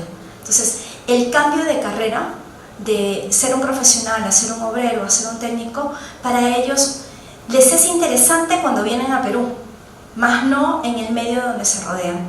Y eso sale y me cambia el concepto, por ejemplo, de brain-brains. Para mí, dentro de este territorio es completamente distinto al que se señala en otros procesos literarios, ¿no? Luego, por ejemplo, el tema de circularización que se da en el caso de docentes que van y vienen, y este es el marco de cómo se ha ido involucrando el concepto, en este caso de migración calificada, porque aquel que viaja, la mayoría de personas que viajan de Perú, es calificado. Entonces mi método es cualitativo, pero también de observación. Tengo un instrumento que es una ficha de observación. Empiezo a seguirlos en el 2015 a este grupo. Involucrarme en el grupo de personas, ir a vivir con ellos no ha sido fácil. Es comenzar a que te abran la puerta de la casa, a hablar con las familias, a involucrarte. Yo soy madrina de una niña de una familia de peruanos y eso me ha permitido entender, por ejemplo, la importancia del lazo familiar, la importancia del querer en su territorio. Entonces yo estoy avanzando siguiendo a este grupo en estas fechas. Mi última mirada ha sido este mayo de 2018 y a raíz de eso, de una vez de observar los cambios que tienen, por ejemplo, que estos niños logran ya cosas en el colegio o en la universidad, porque he podido mirar ese proceso, he comenzado a hacer las entrevistas semiestructuradas. ¿Para qué? Para lograr, a través de la técnica de bola de nieve, ¿qué significa? Yo llego y entrevisto, por ejemplo, a la familia de Modesta. Modesta tiene 10 años en Italia y digo, mira, ¿sabes qué? Me gustaría conocer a familias con tu característica. Modesta me remite a William, William me remite a Sujei y así. ¿No? Voy a tener un grupo de familias que va por esa técnica. Así he llegado a 10 familias. ¿No? ¿Cuántas personas están en estas familias de distintas generaciones? ¿Qué es lo que estoy buscando? 40. Con eso, ¿qué he hecho? Preguntas semiestructuradas. ¿Por qué en otro idioma? Porque he comenzado a entrevistar a niños. Y estos niños, a pesar que hablan, conocen algo del español, no lo hablan. Y yo he necesitado trabajar con ellas, por ejemplo, he colocado prácticamente una de las entrevistas y mi dificultad también ha sido escribirlo en otro idioma. Ahora, ¿dónde estoy en este proceso? Traduciéndolo al español, para poder de alguna manera comenzar a determinar caracterizaciones de ese grupo, ¿no? Y tengo sí toda la entrevista que se le hizo y tengo un avance en resultados pequeño, pero sí una bibliografía amplia de trabajo. Entonces, ¿qué quiero con este ejemplo? Quiero indicar que puedes hacer una investigación solamente quali en función a aspectos de observación, donde la técnica de trabajo es bien interesante tener una ficha de observación buena, donde tengas indicadores claros que quieres seguir y medir. Aquí tengo que aplicar, por ejemplo, no un método econométrico propiamente. Quiero llegar a que la base de datos sea, que me permita, por ejemplo, hacer probabilidades, que es lo que a mí me gusta. Pero, ¿qué es lo que estoy tratando de hacer con ellos? Utilizar, por ejemplo, el Atlas T, que es un tipo de base de datos que me cuenta las palabras que el entrevistador lo ha hecho. Yo lo he transcrito, pero tengo los audios de las familias. Entonces, con el Atlas T lo que yo hago es contar las palabras que son claves para mí, que me identifican los cambios dentro de mi proceso. Y eso es lo que yo estoy avanzando para nuestra revista. Pero, ¿qué quería mostrar adicionalmente? Por ejemplo, con el trabajo que hago en formación continua, este documento se ha publicado en Vincula Entorno, se presentó en México hace ya casi 4 años, está publicado en revista de la Universidad Veracruzana, ¿no? Y fue, ¿qué presenté ahí? Formación continua. Saben que trabajo como directora en formación continua, pero lo que yo hago es evaluar mi proceso de enseñanza. Al término del curso se toma una encuesta al docente. Ahora estoy tomando una encuesta adicional al alumno para saber qué cursos desea llevar, qué cambios pueden tener en ese entorno.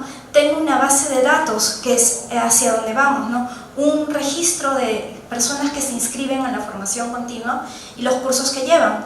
Entonces eso lo he cuantificado y lo que se presentó en Veracruz para esa época fue esto, pero parto del concepto de GIP, de formación continua. Es decir, el marco conceptual es básico para el trabajo.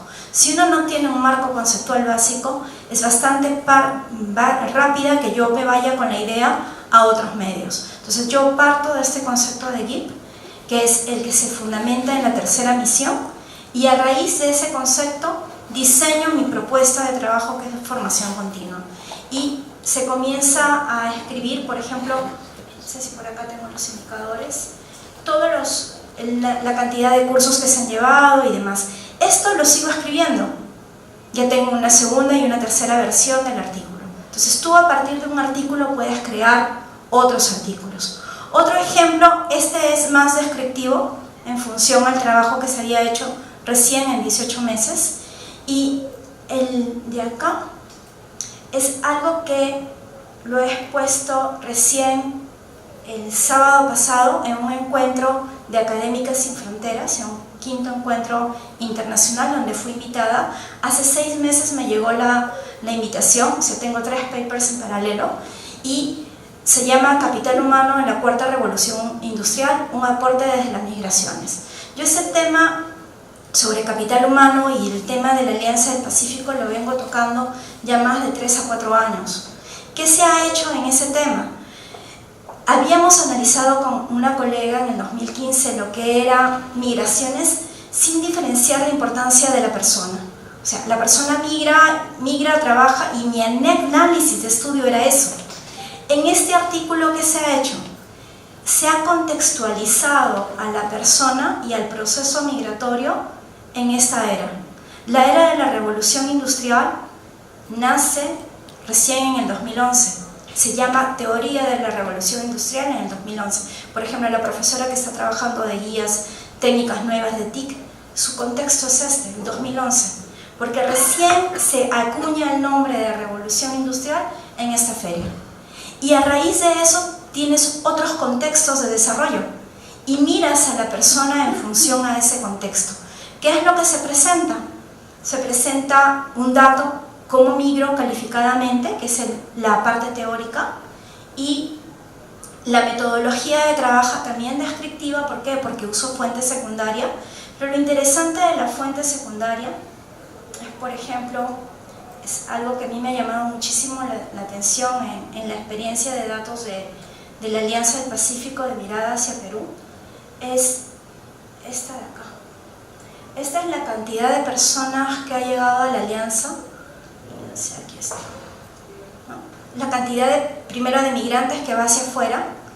Este es el escenario de ahora en el contexto de cambios, ¿no? La cantidad, por ejemplo, de venezolanos que está llegando y demás, y cómo las estadísticas que yo tenía sobre migración van cambiando. Por ejemplo, yo estudié en el artículo que fue a México y está publicado en una revista, yo estudié hasta el 2015 el proceso de extranjeros residentes en Perú. Y ahorita estoy estudiando el cambio del 2016 al 2017. Es abrumador. Si tú miras, antes, el 2015, solo de colombianos residentes en Perú llegaban a 3.900 y algo. Ahorita están en 23.000. Y nadie lo estudia. Y este dato sale y está en esta fuente, que es la información del Ministerio de Trabajo.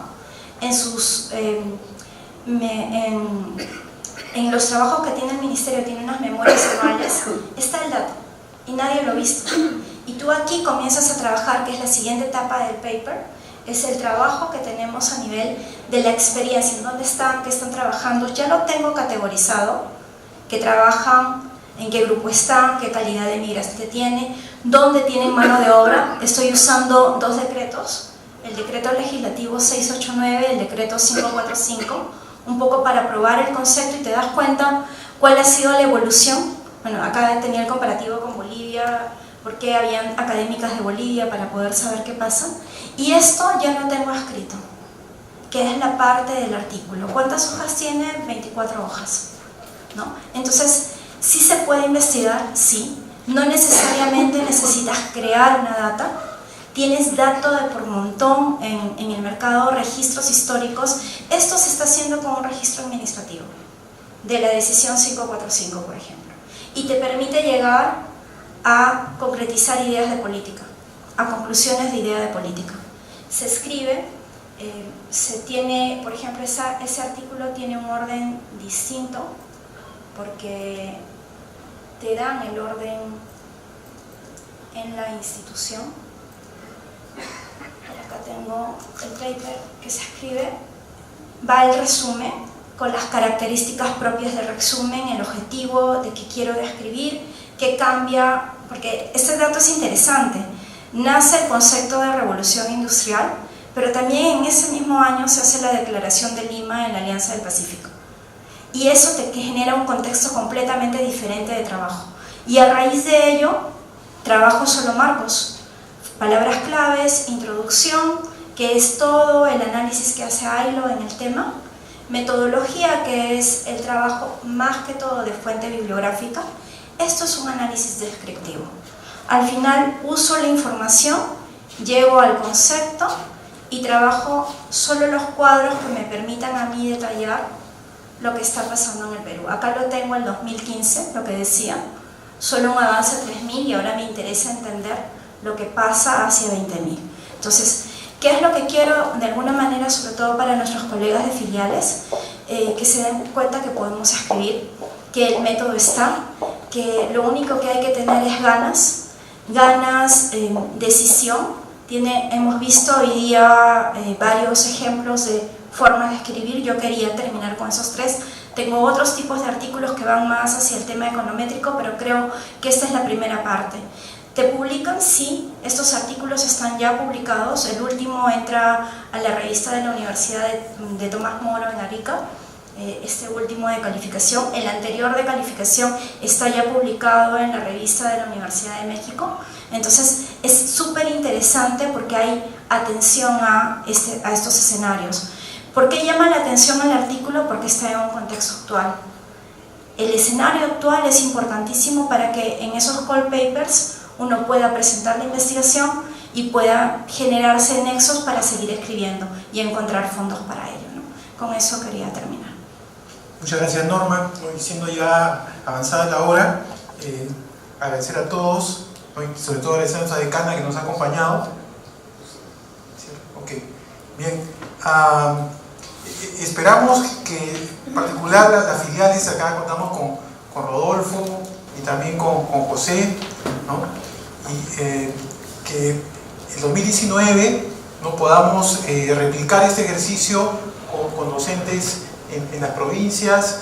De hecho, que siempre con el apoyo de la decana, poder disponer también de la asesoría en cuanto a estilo y en cuanto a metodologías de Patricia y Fernando, y ciertamente